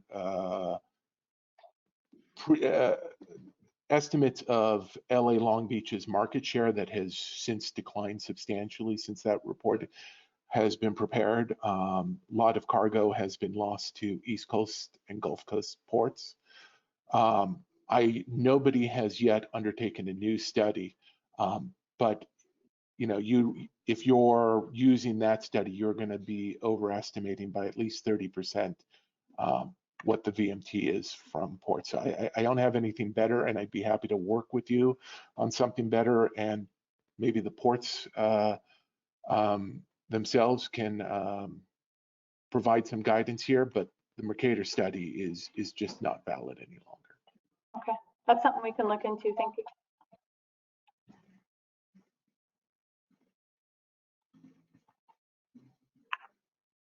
Okay, unless we had any questions in the question category, Andre? There were some from the previous section, but we'll go back to those at the end. So go ahead. Okay. Then we'll go on. We're going to talk a little bit about drayage operational characteristics and some of the recent studies and what we have found. So I'm going to go over some of the general operation characteristics that we have taken from surveys and the Clean Air Action Plan drayage truck feasibility assessment that was completed in 2019. So first, this slide provides a summary of the results from a drayage driver survey completed in 2013 by CalSTART. The survey showed that 81% of the trips were less than 60 miles from the port. In addition, approximately 80 to 90% returned to local yards nearby the ports, with typically 3 round trips per day, with 85 to 90% completing only 1 shift per day. Okay, next slide. In addition to the survey, the San Pedro ports evaluated operational characteristics in the final draft in March 2019 of the Clean Air Action Plan drayage truck feasibility assessment. This assessment shows both the maximum and the average daily drayage operations in the San Pedro ports. Understanding that there is general operational characteristics, they identified 3 basic types of drayage services to move cargo to and from marine terminals. 1 was near dock services, approximately 6 to 8 miles one way. 2 was local rail yard services, 8 to 20 miles one way. And 3, regional drayage services, which were 20 to 120 miles. They also evaluated the average operations, which showed that the average daily miles traveled was approximately 238 miles per day. So staff recognizes that drayage operations can vary daily, and they're based on industry demands and/or needs. So this slide specifically, we showed the range of operational parameters that were evaluated. We have some of the maximum shift distances and then the average operations. Okay, next slide. So those 2 slides are just some of the general information that we have on some of the characteristics, and when we look at what type of operations that drayages are currently engaged in. So before I go into the next section on infrastructure planning, are there any questions about those 2 slides? I see Thomas Yelnick has his hand raised. I'll go ahead and unmute you. You can unmute yourself.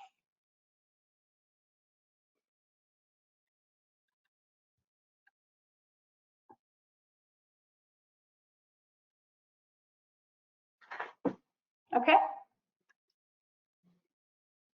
Thomas?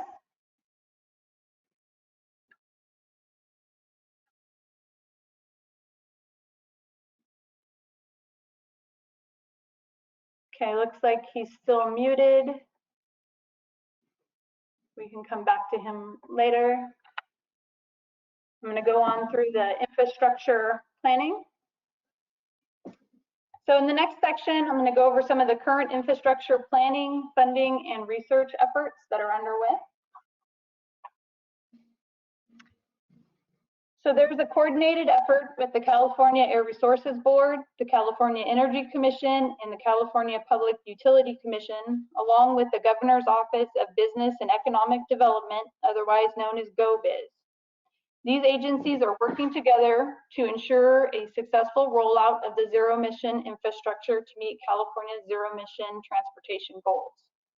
This infrastructure planning is essential to the smooth transition to zero-emission technologies. Okay, next slide. In addition, there is Senate Bill 350 or SB 350 that provides financial support and guidance for transportation electrification. Currently, there's $686 million approved through 2023 for the 3 largest utilities to support electric truck and bus deployments. This program assists in the design and service upgrades for approximately 18,000 trucks, buses, and other off-road vehicles, and provides rebates for chargers installed in disadvantaged communities. Each publicly owned utility is developing their own program, and they are working through rate-setting processes to encourage the deployment of electric vehicles.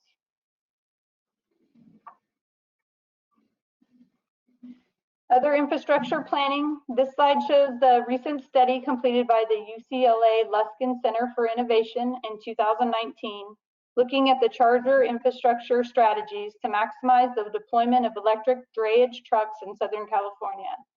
This is one example of research that is looking at potential options for regional planning efforts for the placement of charging infrastructure to support the transition to zero-emission technologies in the drayage sector.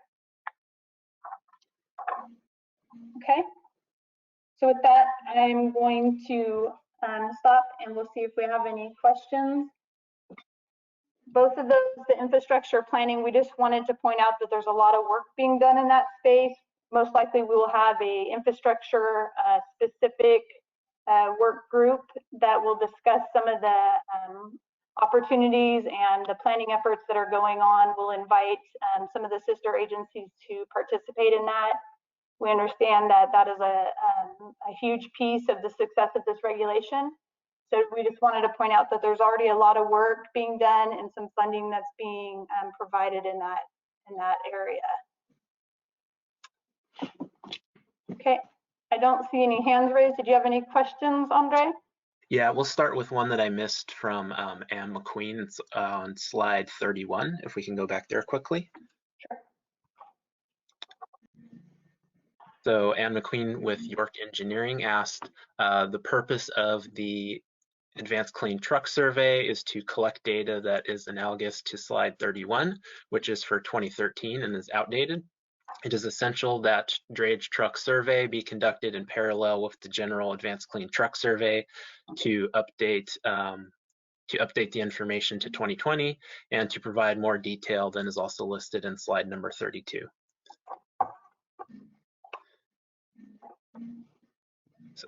So thank you for that comment, Anne. We also had a question from Nico.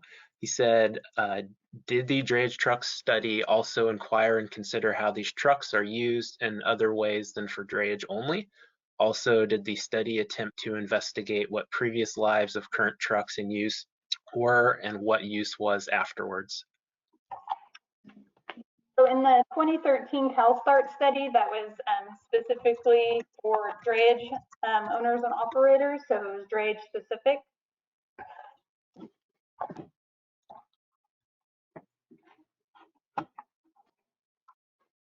So it did not, as far as I'm aware, it did not consider any of the additional, it was just drayage specific operations. Yes, and Nico, if you've seen any other reports that provide the information that you think we need to consider, that'd be really helpful if you can send that over to us.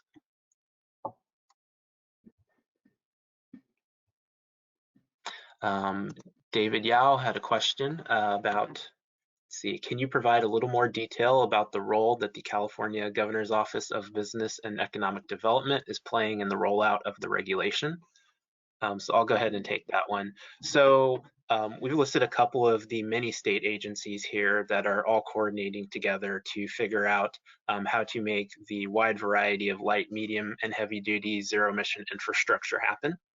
So specifically from the GoBiz standpoint, GoBiz is leading up the effort amongst all the state agencies to have a coordinated approach, not only on the regulatory front, but also to coordinate funding activities and really start knocking down some of the challenges that we've identified in documents such as the ZEV action plan. So they're taking an active role to be kind of the governor's arm in making sure that all these state agencies are coordinated, where various challenges are brought up, whether it's permitting, funding, strategic coordination of the rollout to meet numerous regulations, not just at CARB, but at the local level as well. GoBiz is really helping to facilitate that discussion to make sure that we can actually achieve the goals that we've set out to do.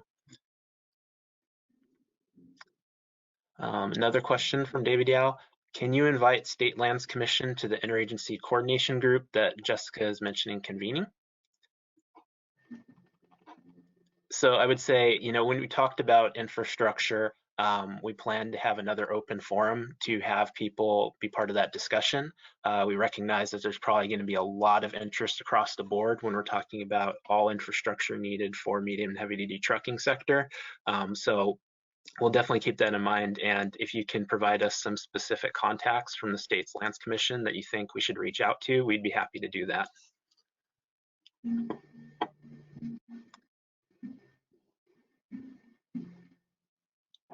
Okay. So we had a couple more questions. We had a question from Nico. What focus areas did the infrastructure study include related to real estate needed and locations currently used to provide fuel for drayage truck operations? I'm assuming she's referring to the UCLA Luskin Center innovation. We can post a link to that. She can look at very specific detail they had. They looked at a lot of which trucks they could, where they could place charger, where the infrastructure was needed. They even looked at some of the disadvantaged community opportunities they had there. So I'll post a link to that in the chat.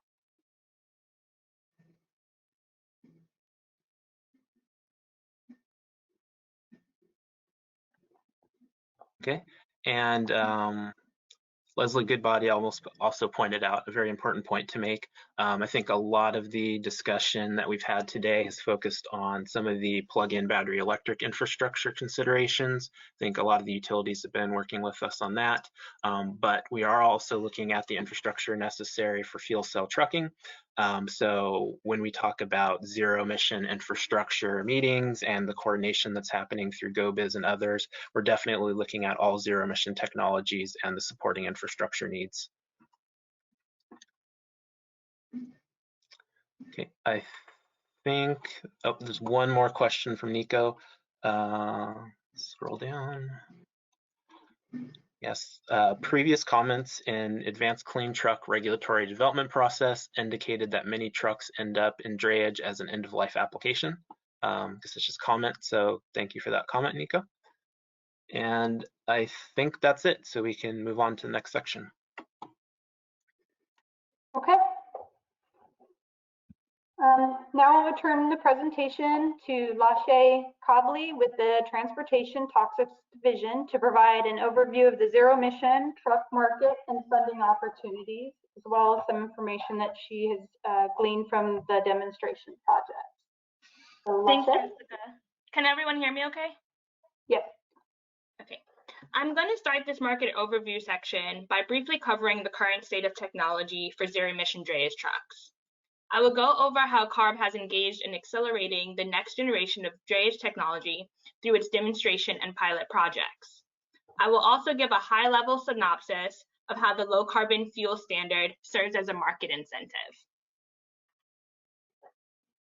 Market availability for zero-emission Class 8 drayage trucks is continuously increasing. In fact, several electric drayage truck models are currently eligible for incentive funding through the Hybrid and Zero-Emission Truck and Bus Voucher Incentive Project, or HVIP. Note that HVIP anticipates taking new voucher requests when the fiscal year 2020-2021 funds become available, but more on that later. Currently, there are about 6 trucks eligible for HVIP that could be appropriate for drayage service. These include models from OEMs like Freightliner, Volvo, and Peterbilt. There are also several tractors that can be used for drayage service coming out in the 2021-2022 timeframe. In addition to the OEMs listed on the screen, Navistar is entering the market with a Class 7 electric truck in 2022. Volvo and Daimler are coordinating on a Class 8 fuel cell truck in Europe, and Kenworth and Toyota are demonstrating fuel cell trucks in California right now. Cummins has also been developing battery electric and fuel cell powertrains for trucks. This slide contains a bit more detailed information about some of the trucks that I mentioned in the previous slide. The EV drayage truck market is relatively diverse, and there is some heterogeneity in the specifications of the different vehicles. For example, there's a mix of both battery electric and hydrogen fuel cell electric drayage trucks being offered. The ranges of these vehicles also vary, with some trucks having an estimated range of 150 miles and others having an estimated range of 500 miles. While there is also variation in the purchasing price for these vehicles, the cost of electric trucks is projected to decrease over time as the battery technology improves and decreases in price. It is crucial that commercially available products consistently meet consumer needs. Thus, new technologies have to be tested extensively before they can become commercialized. CARB has invested in testing and improving zero-emission drayage technology through demonstration and pilot projects. Some of these projects began in 2016 and are set to wrap up this year, while others started more recently and will conclude in 2021. These projects have deployed electric trucks into drayage service at seaports, intermodal rail yards, and other freight facilities. They have also aimed to tackle infrastructure needs, with some funding going towards hydrogen fueling stations and chargers. In total, $228 million have been contributed to these projects, with more than half of those funds coming from CARB. While many of the demonstration projects are still occurring, there has been some key takeaways from these early stages. For example, zero-emission trucks are outcompeting their diesel counterparts in terms of torque, power, and gradability. Drivers have reported that these vehicles are much quieter and vibrate less than trucks with internal combustion engines. This leads to drivers ultimately feeling less fatigued at the end of their shifts. Fleet owners have also commented on their savings in maintenance costs and fuel costs per mile. Studies have shown that the total cost of ownership is lower for zero-emission trucks than traditional diesel engine trucks. Zero-emission technology is continuously improving, and increased attention is starting to be placed on the range, weight, and recharging times of electric trucks. Pilot projects will continue to help accelerate the next generation of these advanced drayage technologies. The Low Carbon Fuel Standard, or LCFS program, was designed in order to reduce greenhouse gas emissions and other toxic air pollutants from the transportation sector by setting annual carbon intensity standards for fuels. Fuels that have higher carbon intensity will generate deficits, and fuels with carbon intensity below the benchmark will generate credits, improving the economics for producing cleaner fuels. Owner-operators of charging and hydrogen stations will be able to generate LCF credits and can sell those on the open market. These sales will help to offset fuel costs. Okay, so I'm going to transition to talking about funding and incentive programs that can help to offset the costs of the vehicles and associated infrastructure. Okay, the California State Legislature appropriates funds to CARB through the State Budget Act. CARB then proposes a funding plan to the board that designates how to expend the low carbon transportation and air quality improvement program funds. This plan establishes that and describes, CARB's priorities for the upcoming cycle. This proposed funding plan will be presented at tomorrow's board meeting. I know it says December 11th on the slide, but it's actually tomorrow, December 10th. $25 million is being proposed for the hybrid and zero-emission truck and bus voucher incentive project, otherwise known as HVIP. This allocation of funding is intended to support the unprecedented demand for HVIP funding. The plan has placed strong emphasis on the drayage sector. The proposal includes providing drayage trucks with higher incentive amounts than vehicles in other weight classes.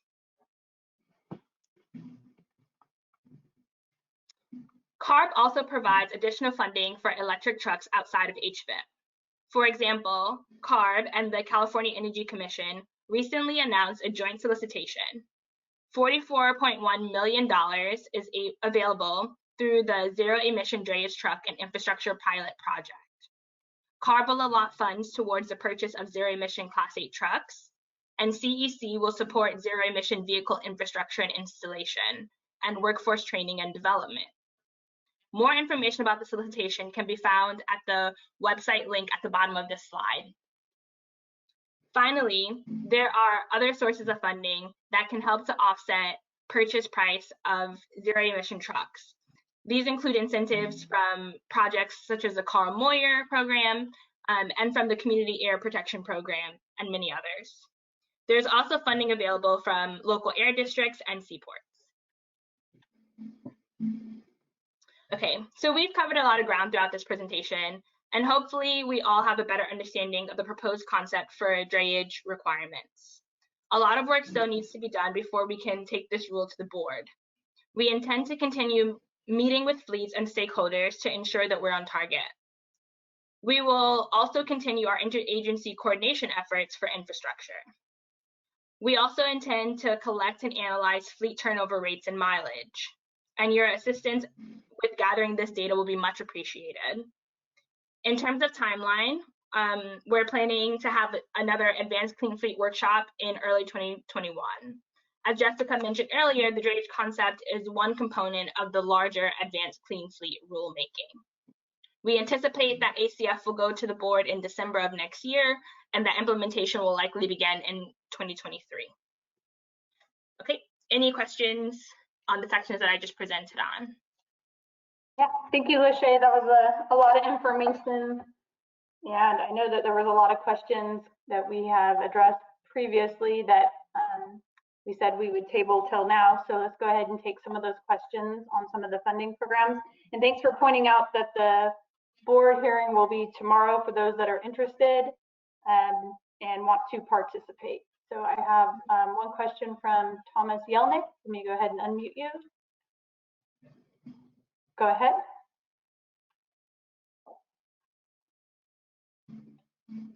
Oh, can you hear me? Yeah. Okay, thank you. Thanks for the opportunity to comment. Thomas from PMSA again. You know, one of the things I'm concerned about is the characterization in the slides of drayage technology. There, you know, these trucks are drayage trucks by means of their destination, not by the means of the technology they're deploying. The technology they're deploying is Class A tractors, and so the idea that we have a fleet of vehicles that are specifically designed for drayage just isn't true. And what we need is trucks that are capable of providing a broad range of services. One of the things, if you go back to to slide 32, you present information from the port's 2019 feasibility study of drayage trucks. And one of the things that's different is, you know, in that report, they determined that there are none that are commercially feasible today. But one of the other things in the information that you presented in your own slide, you only presented half of the table.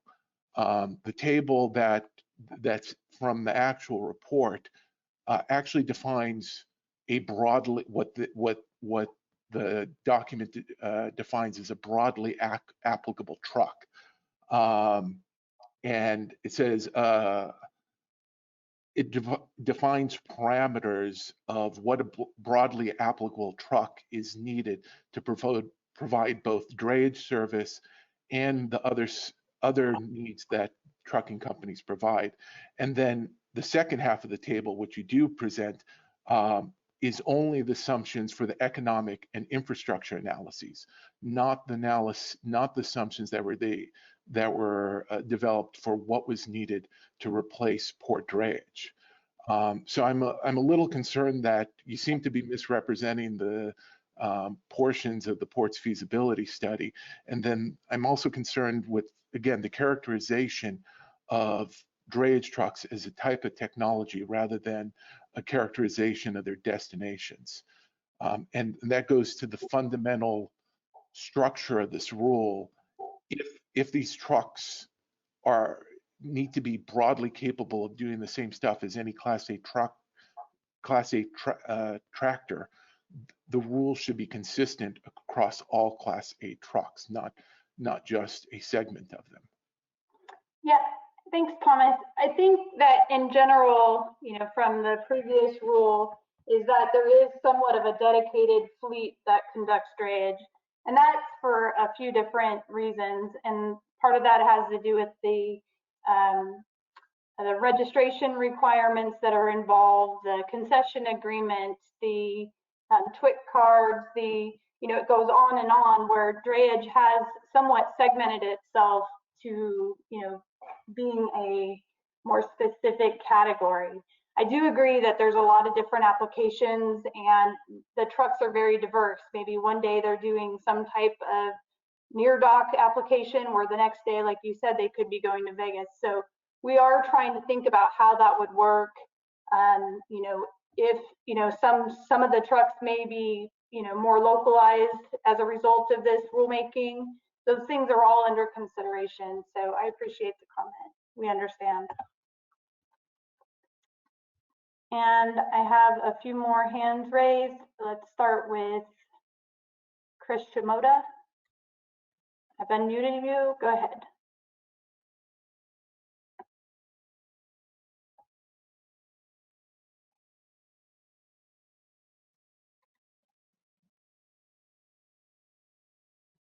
Okay. I think he's still muted on our side, Jessica. Okay, go ahead, Chris.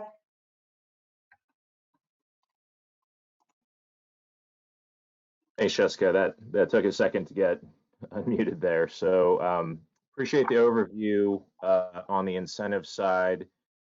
You just want to provide a little bit of context for your broader initiative here is, based on the numbers of drayage trucks, subject to this potential regulation, the full incentive need, if you put numbers to it between both the vehicles and the infrastructure, is in the neighborhood of around $4.5 billion.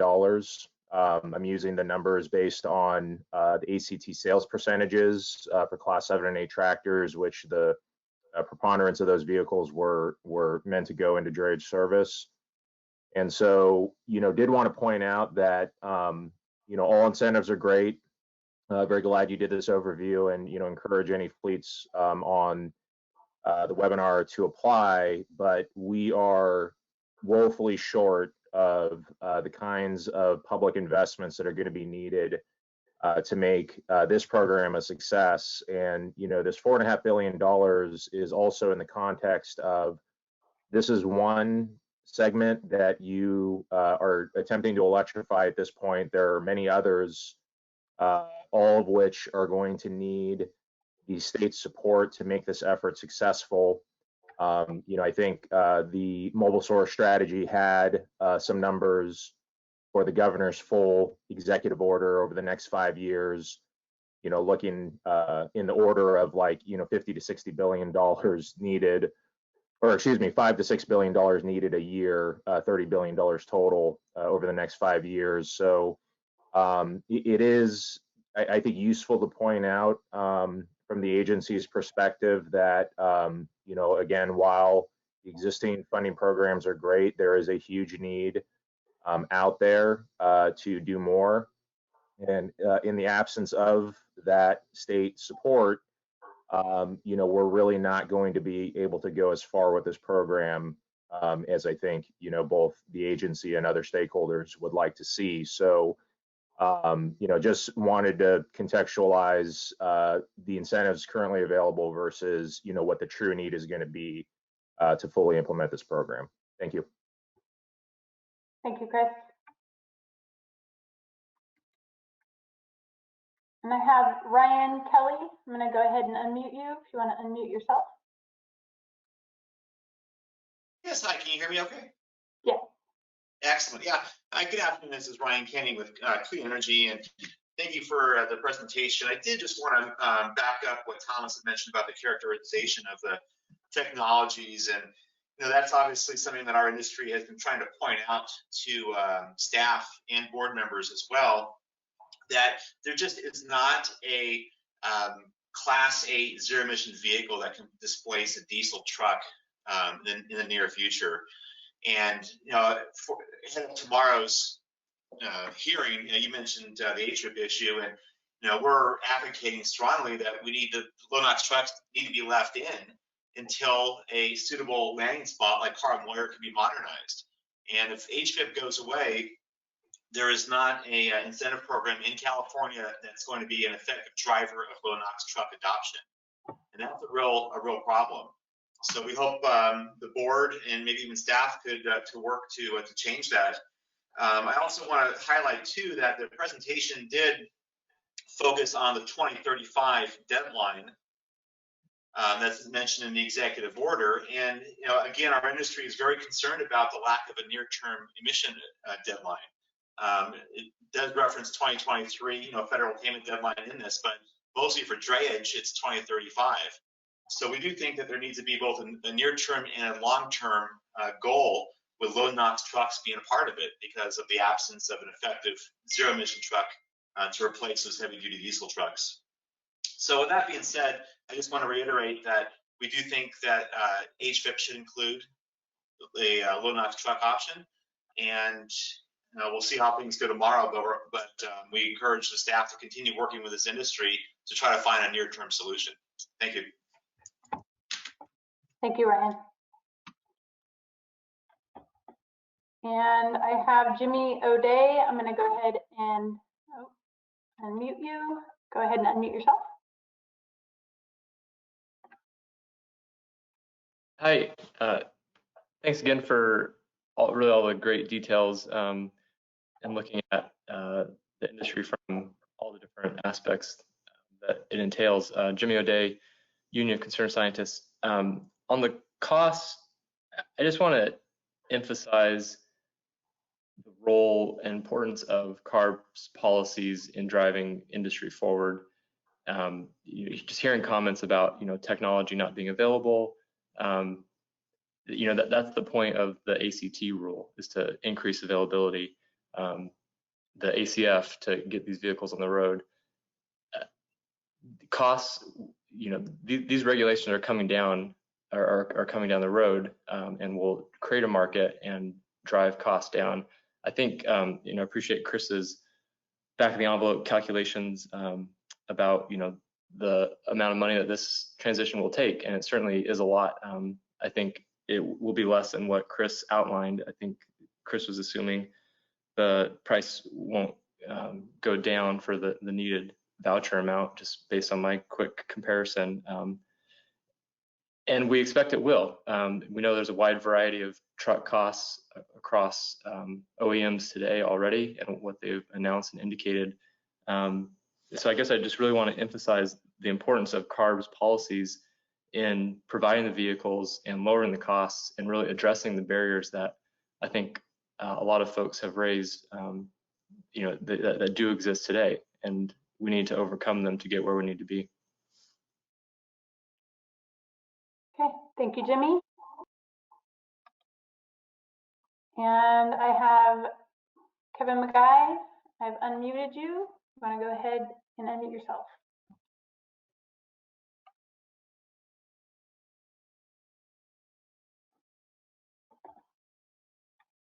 Okay, looks like his hand went down. We'll go with Glenn Cho. I've unmuted you. You want to go ahead and unmute yourself? Yes, hi, I'm Glenn Cho from Toyota Motors North America. I would second what Chris Schmodo said a little bit earlier about the incentive funding.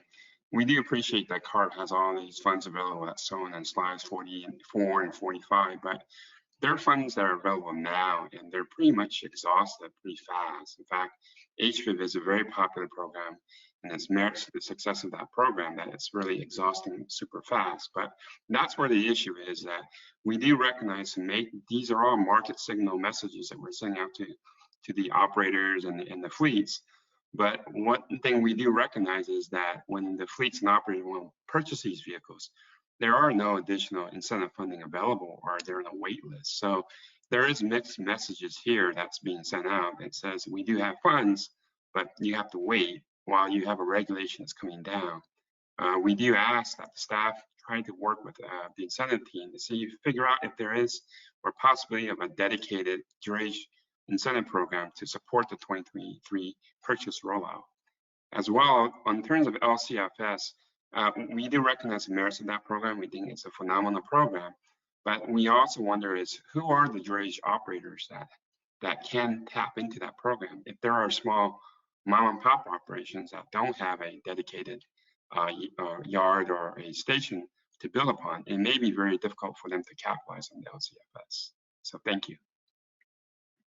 Thank you, Glenn. Jessica, I think Kevin's back and ready to comment now. Okay. Kevin, I've unmuted you.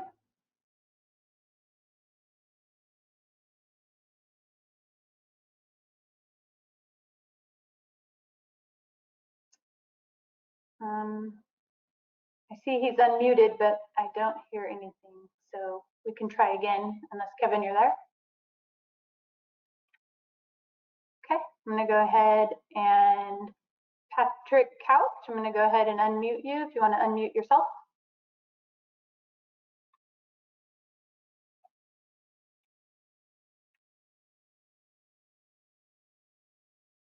There we go.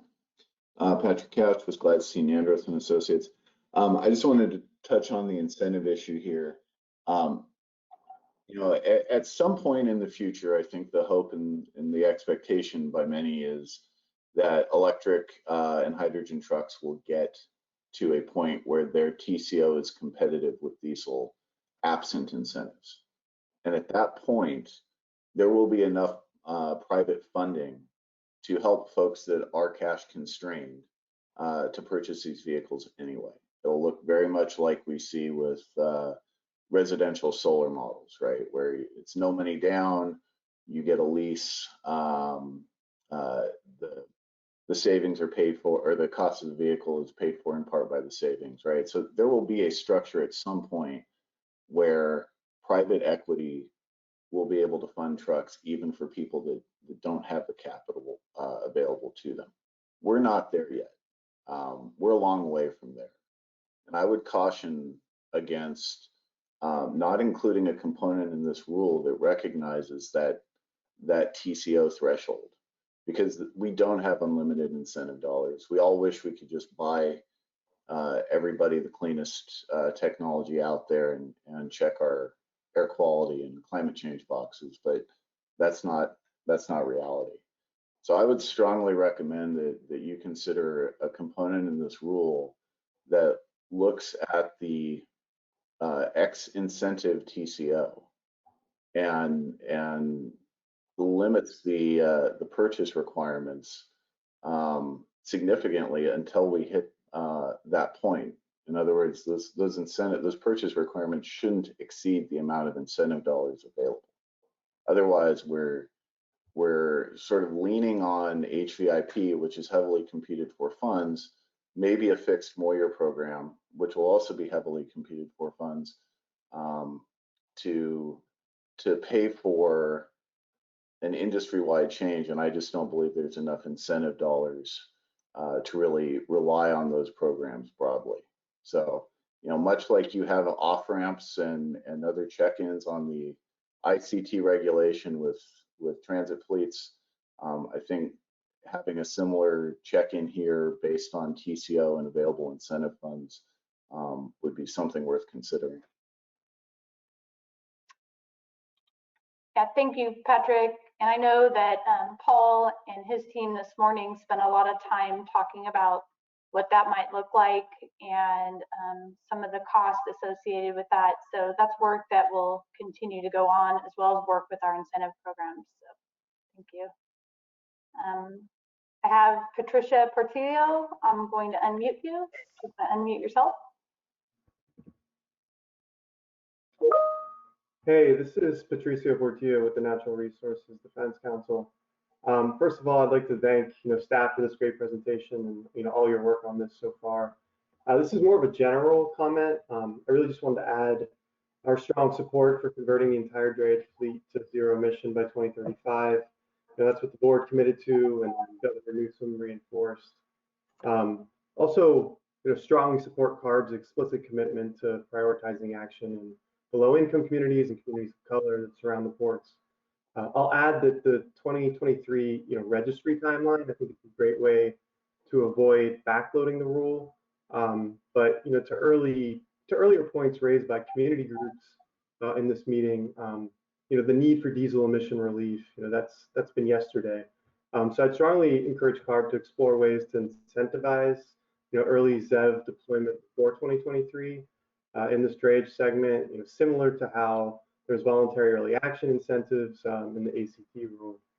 I also want to echo Micah Metrowski's great comments about the importance of not only ensuring that the burden of compliance doesn't fall on drivers, but really using this rule as an opportunity to address the existing harmful labor violations that already are occurring, such as truck driver misclassification.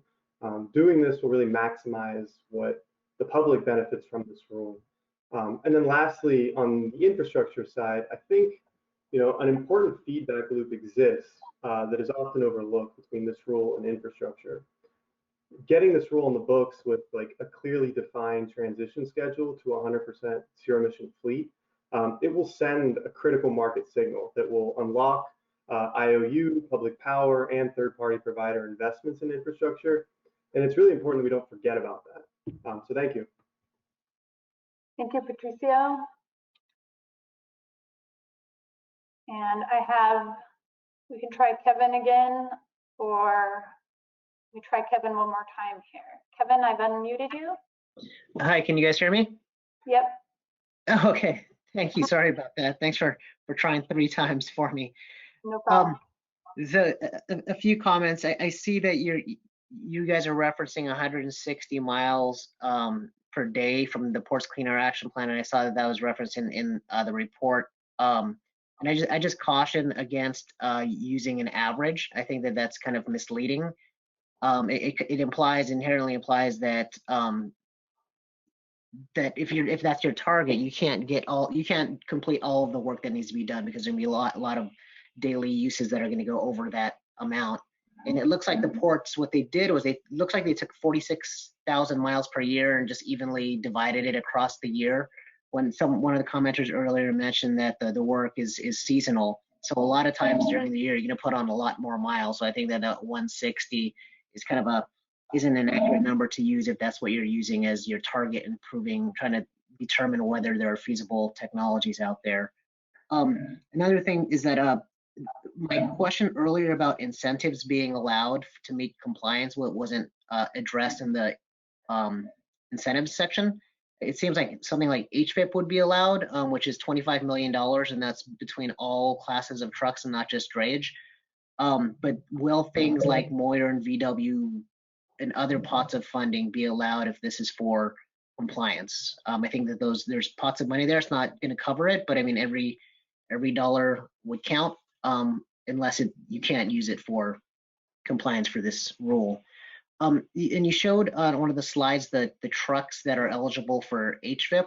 So a couple of questions. Which one of those are still in demo? Which, if any, are out of the demo phase yet? And how much do these trucks weigh? And I know that battery electric trucks are a lot heavier, and port trucks, they tend to fill up their containers as much as they can. So would these even be street legal from a weight limit if it has a fully loaded container? And lastly, the ports do have a pretty robust process on determining whether zero-emission trucks are feasible at the ports. And I recommend that you work closely with the ports, because the ports have been on kind of different timelines, and they look at things differently in how they assess technology readiness.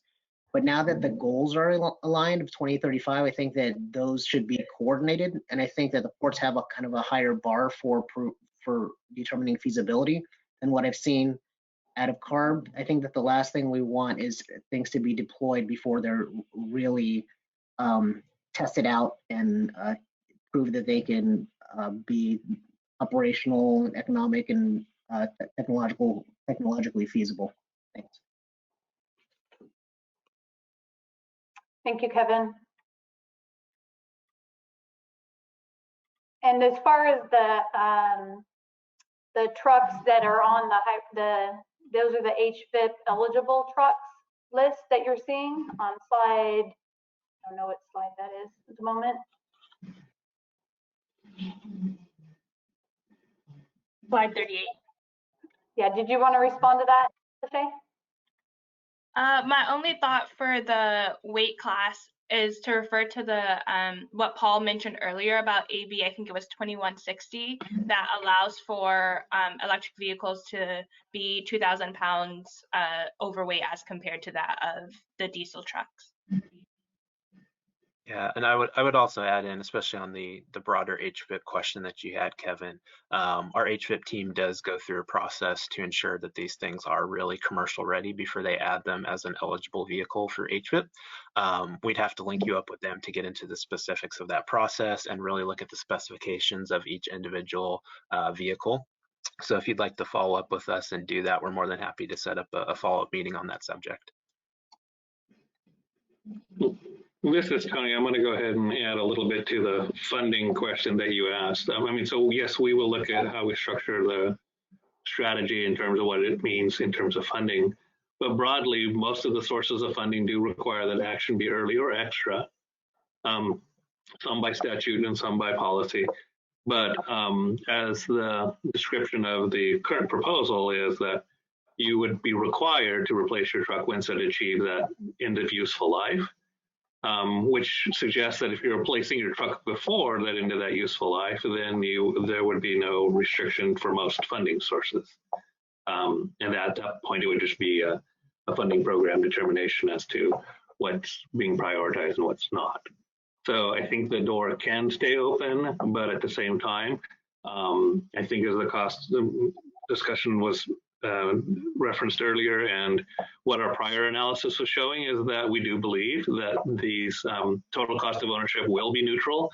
It's just a matter of when, 2025, 2030, or even possibly today, given what the LCFS credits are. And so if the truck meets the application, that date is not that far away necessarily. So we're not moving forward with a strategy that's predicated on funding. Funding will be used to help facilitate deployments earlier, get people ahead of the minimum requirements. And that's generally what the board's policy has been.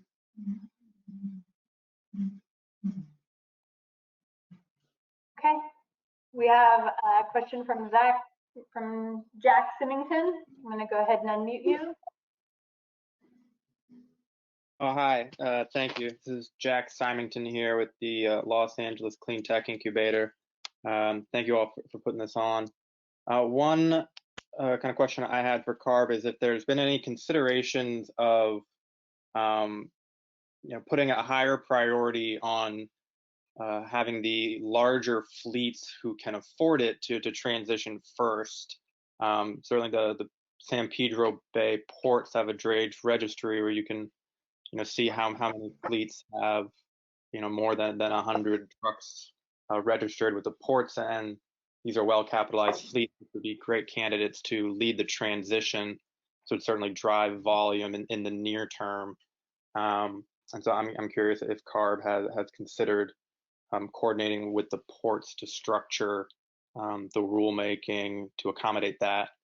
And secondly, to kind of address more of a comment to address a lot of the questions about funding and the inadequate funding. It's certainly clear that HVIP can't do it all, but the San Pedro Bay ports are in the process of developing their clean truck fund with a per TEU tariff, and this will be tens of millions of dollars a year that will be dedicated solely towards the funding of drayage trucks. And so I think it's a great kind of opportunity to have this money go directly into the drayage economy, and certainly something that CARB can look at when considering if it's replicable across other ports in California. Yeah, thank you, Jack.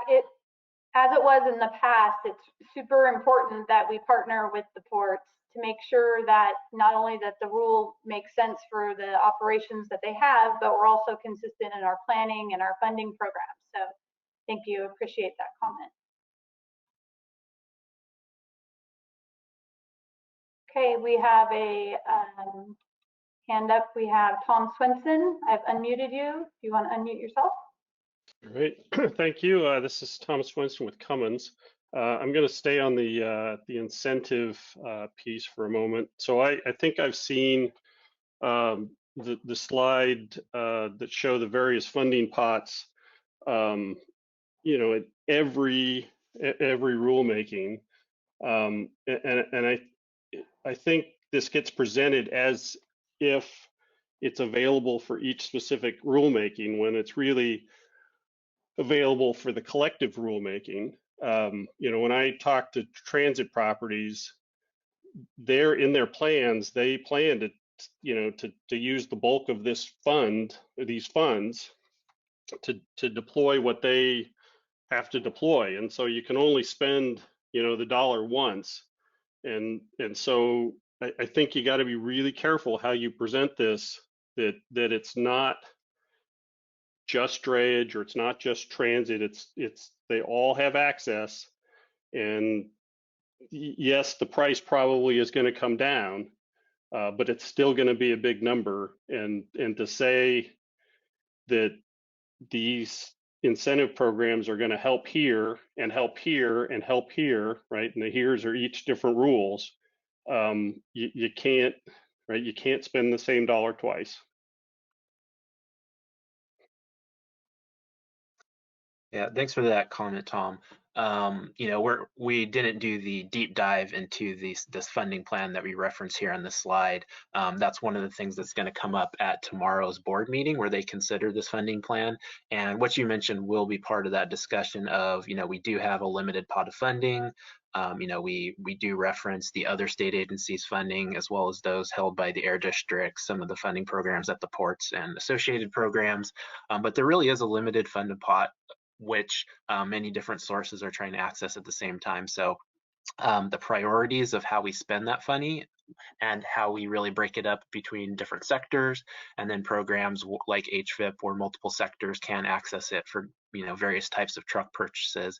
That will be a deeper dive discussion tomorrow. So if you can participate in the board meeting, I'm sure you would hear a lot more discussion on that topic, and they would love to hear your input.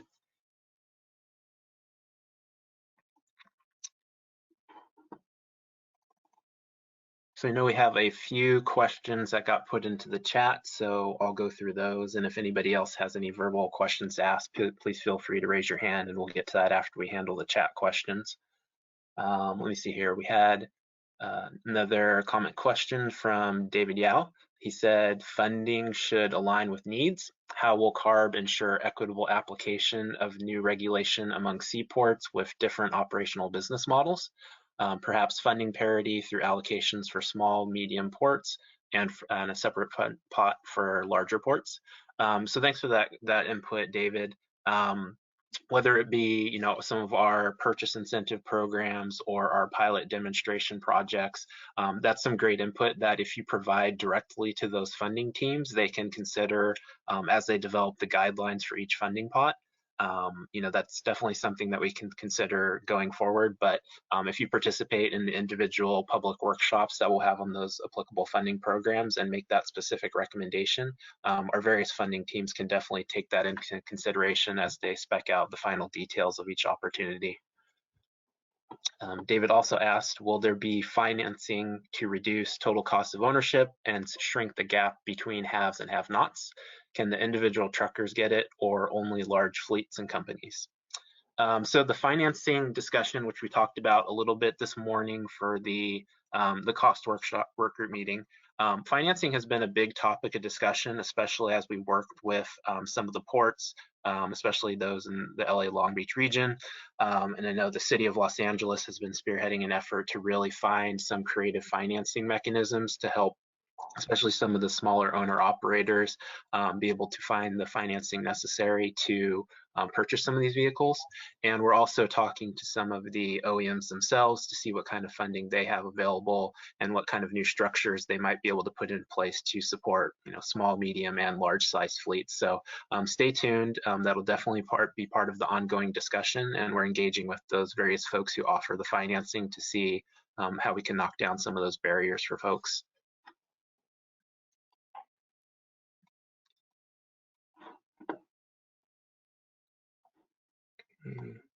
Okay, do we have more questions in the question?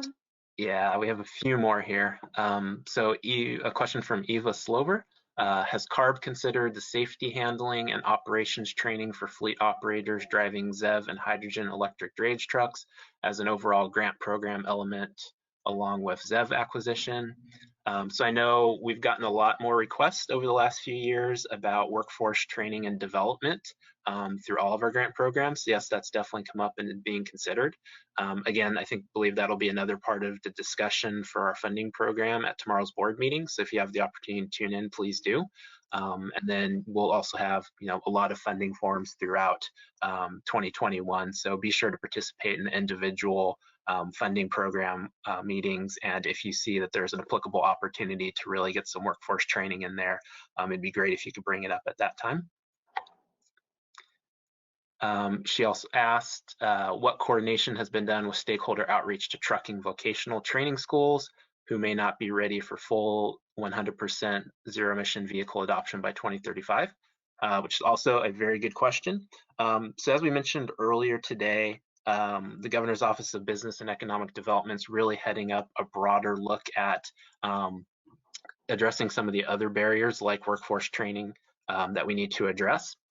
They're working very closely with the Workforce Development Board and the California Energy Commission, who is providing funding for workforce training in this topic area.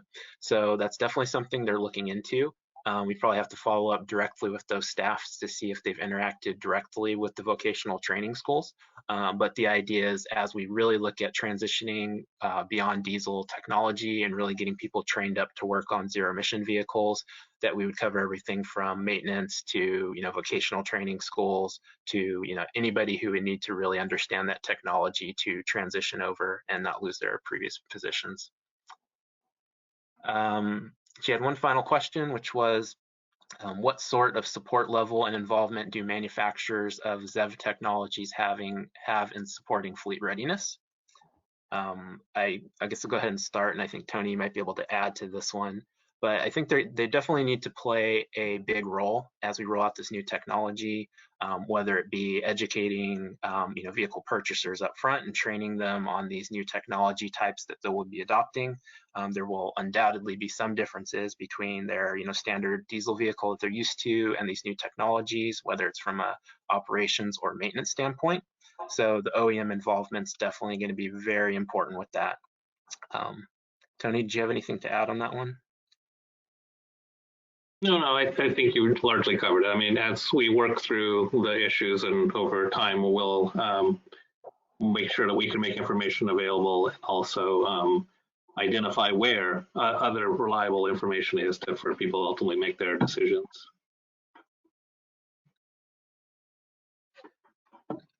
Okay. We had one more follow-up question from David Yao. He said, seaports have different operational business models and funding solicitations work better for some of their smaller ports. Would allocations for small, medium ports or larger ports address this inequity? So David, again, this is something that we could consider. I know this is something that we've talked about with the Port of San Diego and Hueneme before, having slightly different business models than other ports such as Oakland, Long Beach, and Los Angeles. So we can definitely follow up with our funding program teams to see if that can be something that they can consider. And we especially want to make sure that we hit a majority of the disadvantaged communities in the state and aren't putting all the funding into one area. So we can definitely follow up on that conversation and see how we might be able to allocate our dollars in a slightly more effective way to address some of that inequity that you identified there. Okay. I see a hand raised. I'm going to go ahead and unmute David Flores if you want to unmute yourself.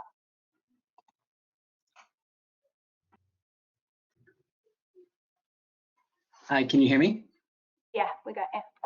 Okay, great, thank you. So again, David Flores with Environmental Health Coalition and the AB 617 Portside Steering Committee. Just a general comment that EHC strongly supports CARB goals of achieving 100% by 2035 and the start to be 2023. And Cal EnviroScreen presents the diesel data for the San Diego Portside communities that is very high in diesel PM and some of the highest in the state.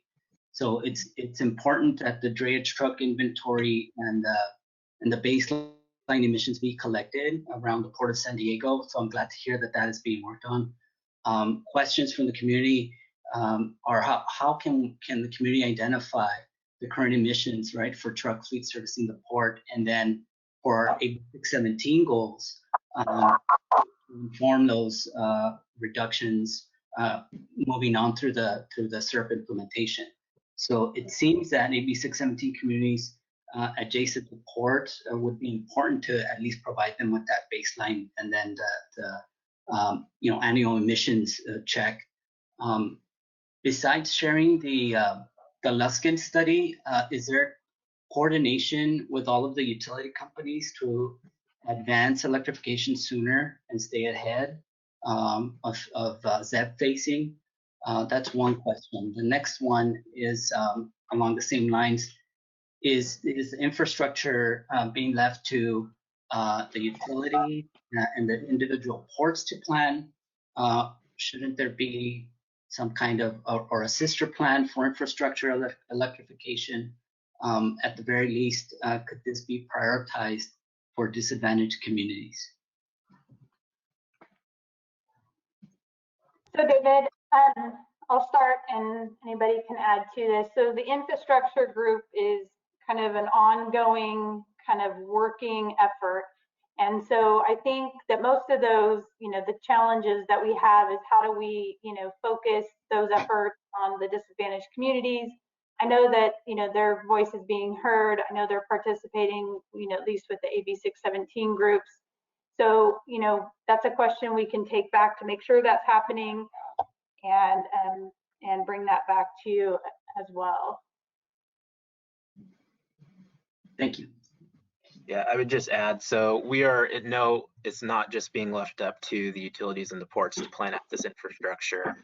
There are so much broader planning efforts going on at the state energy agencies as well. So as we look at regulations like this, we'll work very closely with all of those other state agencies, utilities, some of the local air districts, individual ports themselves, to really, quantify what this proposed regulation concept might mean for them, what additional type of facility-based infrastructure would be needed, what utility scale infrastructure would be needed. The utilities have been very helpful with some of our recent zero emission regulations to really identify the timelines for the necessary utility upgrades to make sure that whether it's a transformer or substation or what have you, that we're considering that as we set the timelines for the deployment of the necessary infrastructure. So there's a lot of conversations going on in that front. And that's why for this regulatory effort, we realize that there's going to need to be a broader discussion on all the various activities going on the infrastructure front. And we are hoping that we can bring those state agencies and some of the utilities to the table so you can hear firsthand from them, when CARB is developing these rules, all the activities that are going on their side that'll end up making this infrastructure picture work. Okay, I have a question from Ray Pingle. I have unmuted you. You can unmute yourself.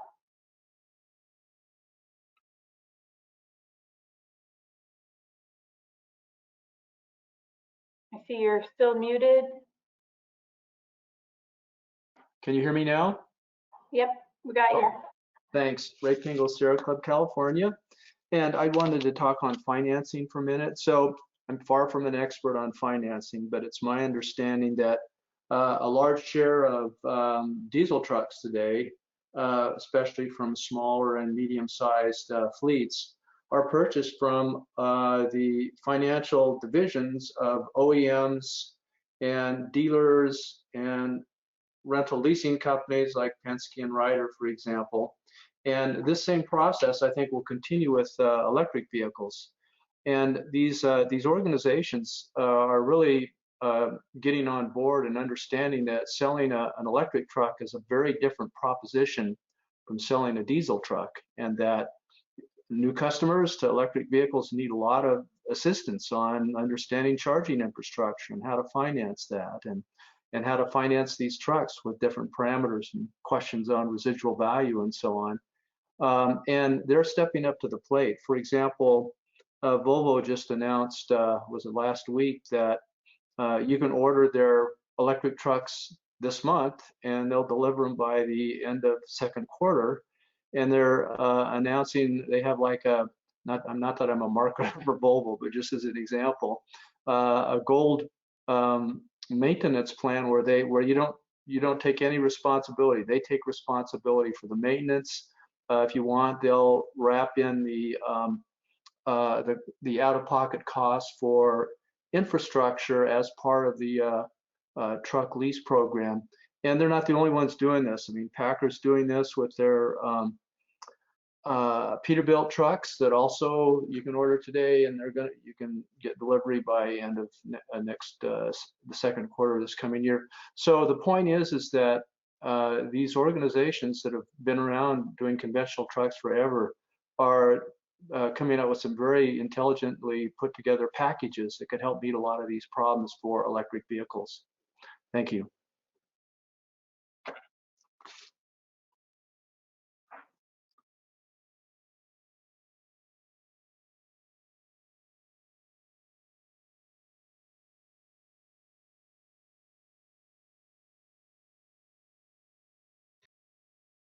Okay, Jessica, do you want to take the remaining 3 hands and then we'll go back to the chat?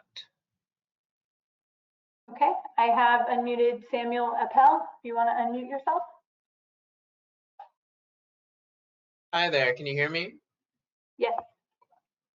Hi.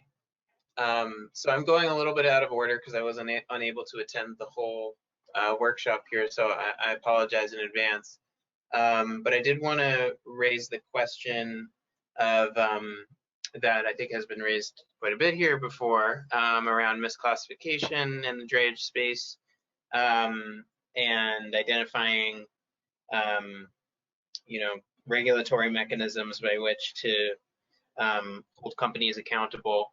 I'm not sure if this statistic was shared, but we know that government and academic studies have shown that between 70 and 90% of the drayage truck fleet is operated by misclassified independent contractors, and by that I mean illegally and willfully misclassified employees who are engaged as independent contractors.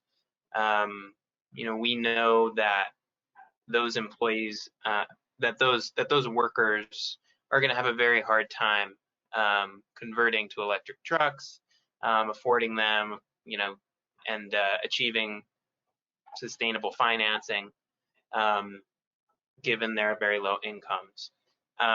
So I am curious how, given the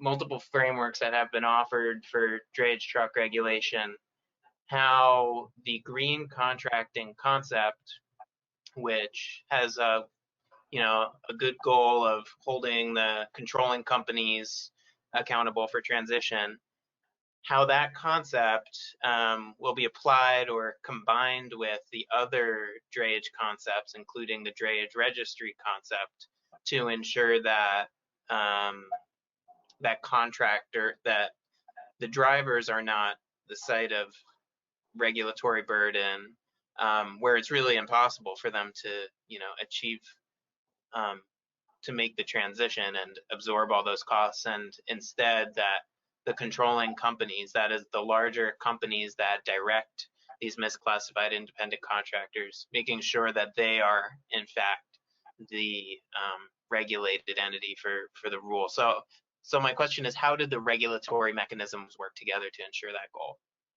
And how are you thinking about it at this point? As I know, obviously, this is all under development, but. Tony, did you want to respond to that in regards to some of the green contracting?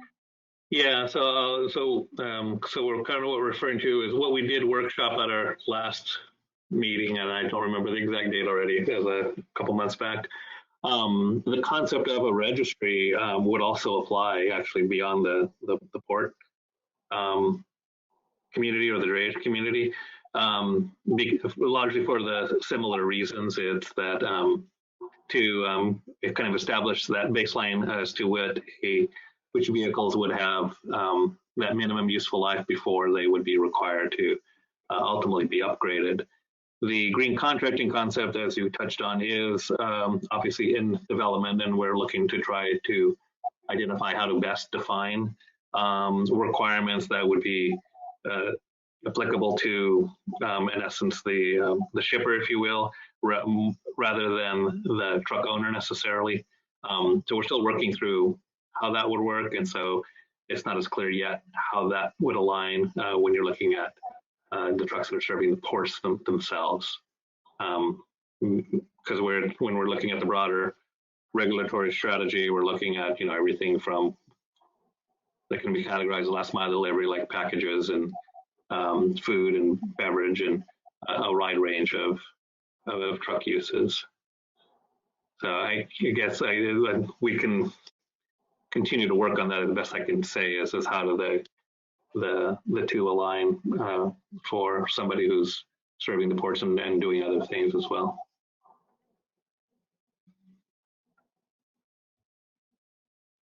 Okay, I see David's hand is raised. We'll just check to see if he had another comment as well. David, I've unmuted you. Did you have another? Sorry, that's an old hand. Sorry. Oh, okay.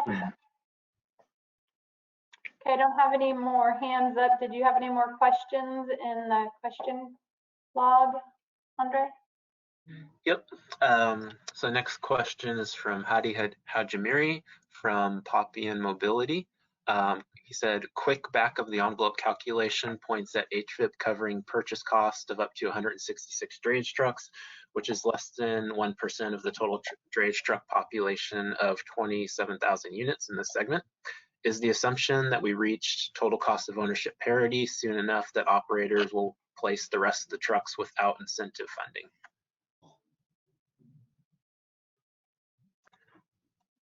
So per the previous discussion we had on the limited availability of funding, and we just referenced HVIP is one of several funding pots that are out there, including these ones that we have on the screens, and including some of the funding programs such as the Clean Truck program that the ports of LA and Long Beach are still in the process of creating.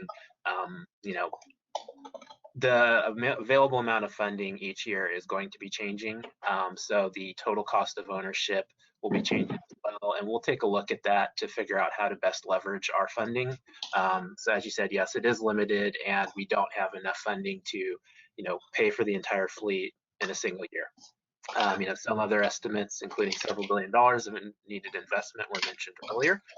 So we'll continue to keep an eye on that, and with the changing prices, changing funding programs out there. And one of the big challenges which you're identifying here is we need to really figure out how to best match up our regulatory efforts with our other policy and funding efforts to make sure that we can help provide a better economic picture for the folks that'll be operating these vehicles. See, the next question was from Jamie Levin. He said, we recommend that state buy drayage truck and sell them to drayage truckers at a fixed price of $50,000 per truck.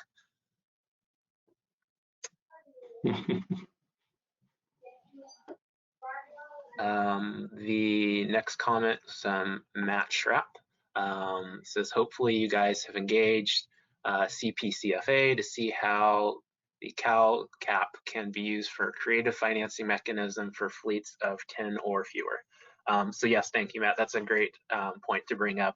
We are engaged with the other financing entities in the state. There has been a lot of work on that front to identify creative financing opportunities, including that which has been done on the light duty side. So we'll definitely work with other state agencies, again, the OEMs, financing arms, and many others who operate in this space to figure out how we can make all this come together. Yeah, and Andre, just to expand on that, we have a long-standing relationship with CalCap and helping fund diesel truck replacements, and we are looking to how should that program evolve with the idea of going to zero emission. So that is definitely in the forefront of our thinking. So thank you.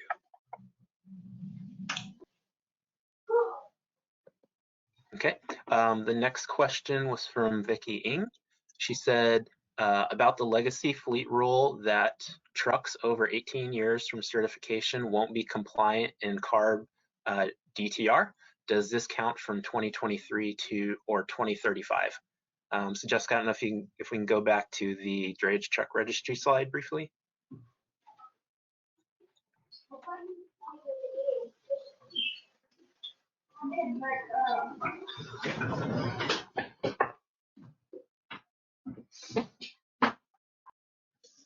Okay, so I think the way that would work is that beginning in 2023, when the rule takes effect, that would not apply.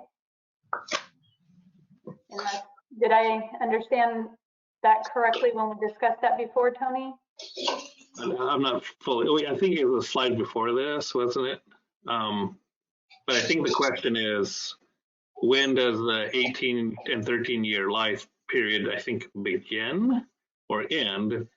But as I understood it, it's if I have a 2014 model year truck, then potentially 13 years later, after 2014 or in 2027, it would no longer be eligible to stay in the registry. Is that, I presume that was the question. And that's the right interpretation, I assume.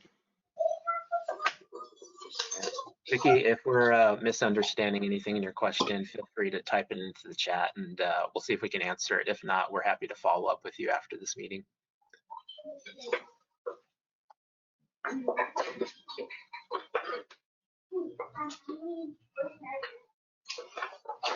So getting a little bit of feedback, so if you are not muted, could you please mute your microphone?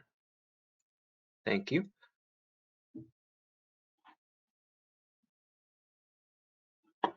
Okay, the next question comes from Timothy French, who said, how is CARB coordinating the rulemaking effort with South Coast and direct source rules for ports, rail yards, and warehouses?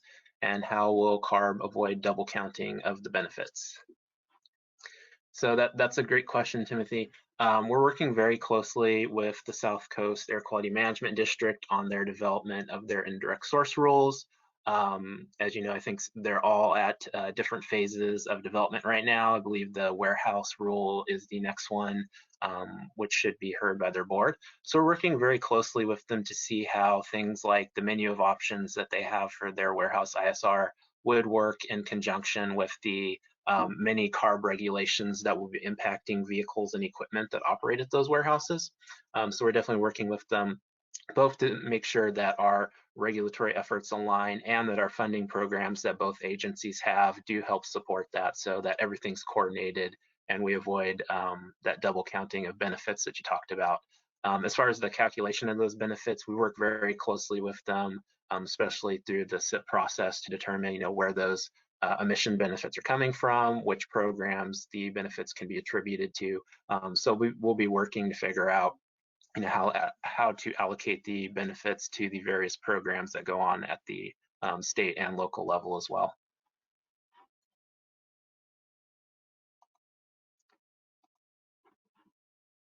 Okay, let me see here. Had a comment from Matt Schrapp. He said, not worth reinventing the wheel for a financing program. CalCap works.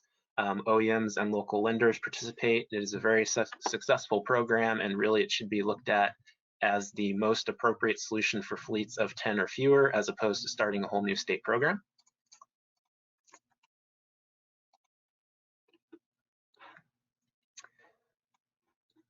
Let's see. We have another question here from David Yao. He asks, do funding mechanisms like Carl Moyer exclude equipment required as fulfilling an environmental commitment or requirement? If so, what other funding program might be more suitable for those projects, since so few projects these days are beyond compliance? Tony, would you mind responding to that one? I'm not 100% sure I fully understood the question, but I believe the question was, does the HVIP, I missed the part about funding equipment because that's what it does. It's a point of purchase rebate, usually handled by the dealer at the time the vehicle's being purchased. So Tony, I think the question was, so it was related to Carl Moyer, but I think it was related to what you mentioned earlier about early and extra as far as being eligible for various funding costs.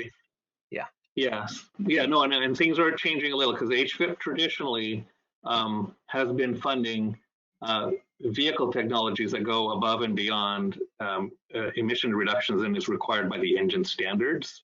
So the newer technologies, the hybridization, the cleaner than, certified cleaner than a traditional engine kind of thing.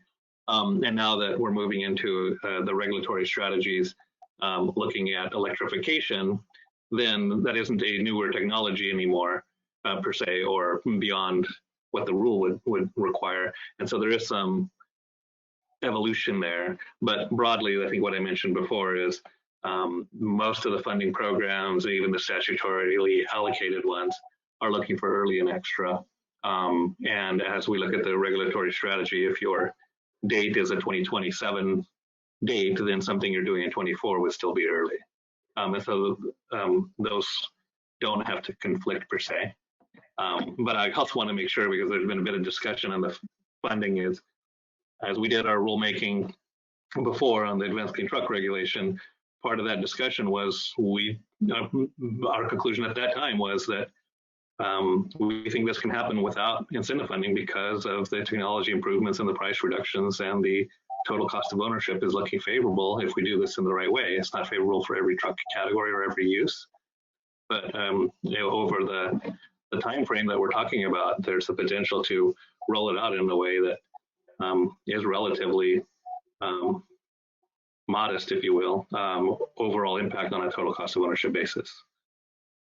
So when we give you guys that thought in mind, I'm not trying to downplay the value and the of incentives and the benefits associated with getting an early experience and growing in early markets, but at the same time, that's why our analysis will not will show all the costs without grants and incentives so that any decision associated with that can be made. Okay, I have a hand up from Michael Munoz. Let me go ahead and unmute you. Unmute yourself. Hey there, can you hear me? Yes. Great. Michael Munoz, I'm a researcher for the Los Angeles Alliance for New Economy. And I just want to reiterate what some of our allies have already mentioned, and that's that we support 100% CARB's goal of to transition the drayage industry to zero emissions. But I also wanted to just make a couple of comments on the incentives. We want to urge CARB to make sure that you include standards in any future incentive programs to make sure that you do not reward trucking companies that illegally misclassify their drivers, that they're not rewarded with public funds. I don't think it's a secret that misclassification is the dominant business model in the drayage industry.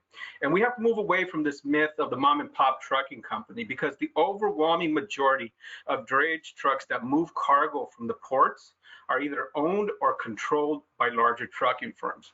And these are the entities that need to take responsibility for the cost of the zero emissions trucks. CARB has to deal with the question of misclassification if it wants to meet its emission goals and ensure you don't subsidize an illegal business model, as well as making sure that the cost of this program doesn't fall on the backs of truck drivers. And that's it. Thank you. Thank you, Michael. So we have about 5 minutes left here. So I just wanted to see if we have more questions that you have, Andre, or we can start to wrap up everything. I have a couple kind of final comments here that I wanted to go over. But okay. We do have a couple more questions, and I think there's some additional topics that we'll be following up with, especially with some of the ports who've been submitting questions to us. But one of the additional questions we got, David Yao asked for slide number 7, if we can go back to the introductory section.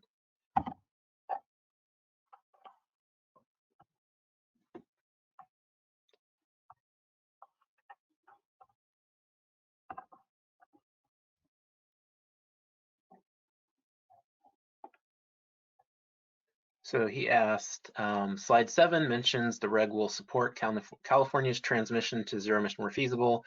What is feasible under the regulations will be different in one place than in another. So how will feasibility be assessed beyond mere technological specifications for new solutions?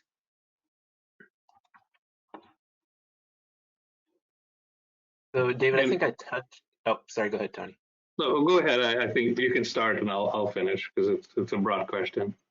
So this is something that we're looking at not just for the drayage sector, but for the entire rule as a whole. As I mentioned before, somebody else asked, what does where feasible mean? And it said, when we're looking at feasibility, we really need your input on that. I think from our previous discussions, you're speaking from the standpoint of, you have different drayage operators than say the ports of LA and Long Beach might, that have very specific requirements for their technologies. And it would be really helpful as you work with your operators on site if they could provide specific feedback. I think one of the examples that we've generally gotten but would love additional detail on was from some of the proposed cement operations at your facility, to really understand the specifications that they're looking for, the concerns that they might have with some of the zero emission technology announcements have been made.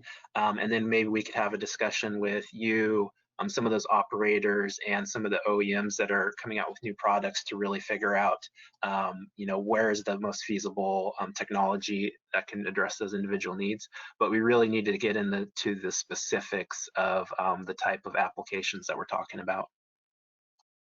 Yeah, this is Tony, just to expand on it as a broader issue, because we are looking at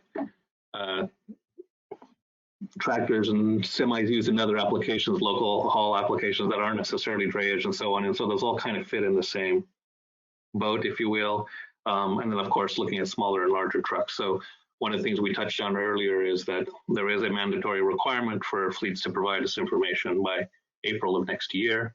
That information includes things like how they're using their trucks, daily miles, distance from home base, whether they return to the same location on a regular basis for nightly charging or fueling or things like that, that will provide us additional information as to how trucks are used, the types of trucks they own, and then we can use that with the technology overlay in terms of what's available now and what's coming available in the future to kind of help answer. I think part of that question is, how do you make that determination and what's appropriate for different either truck types or use types or use cases?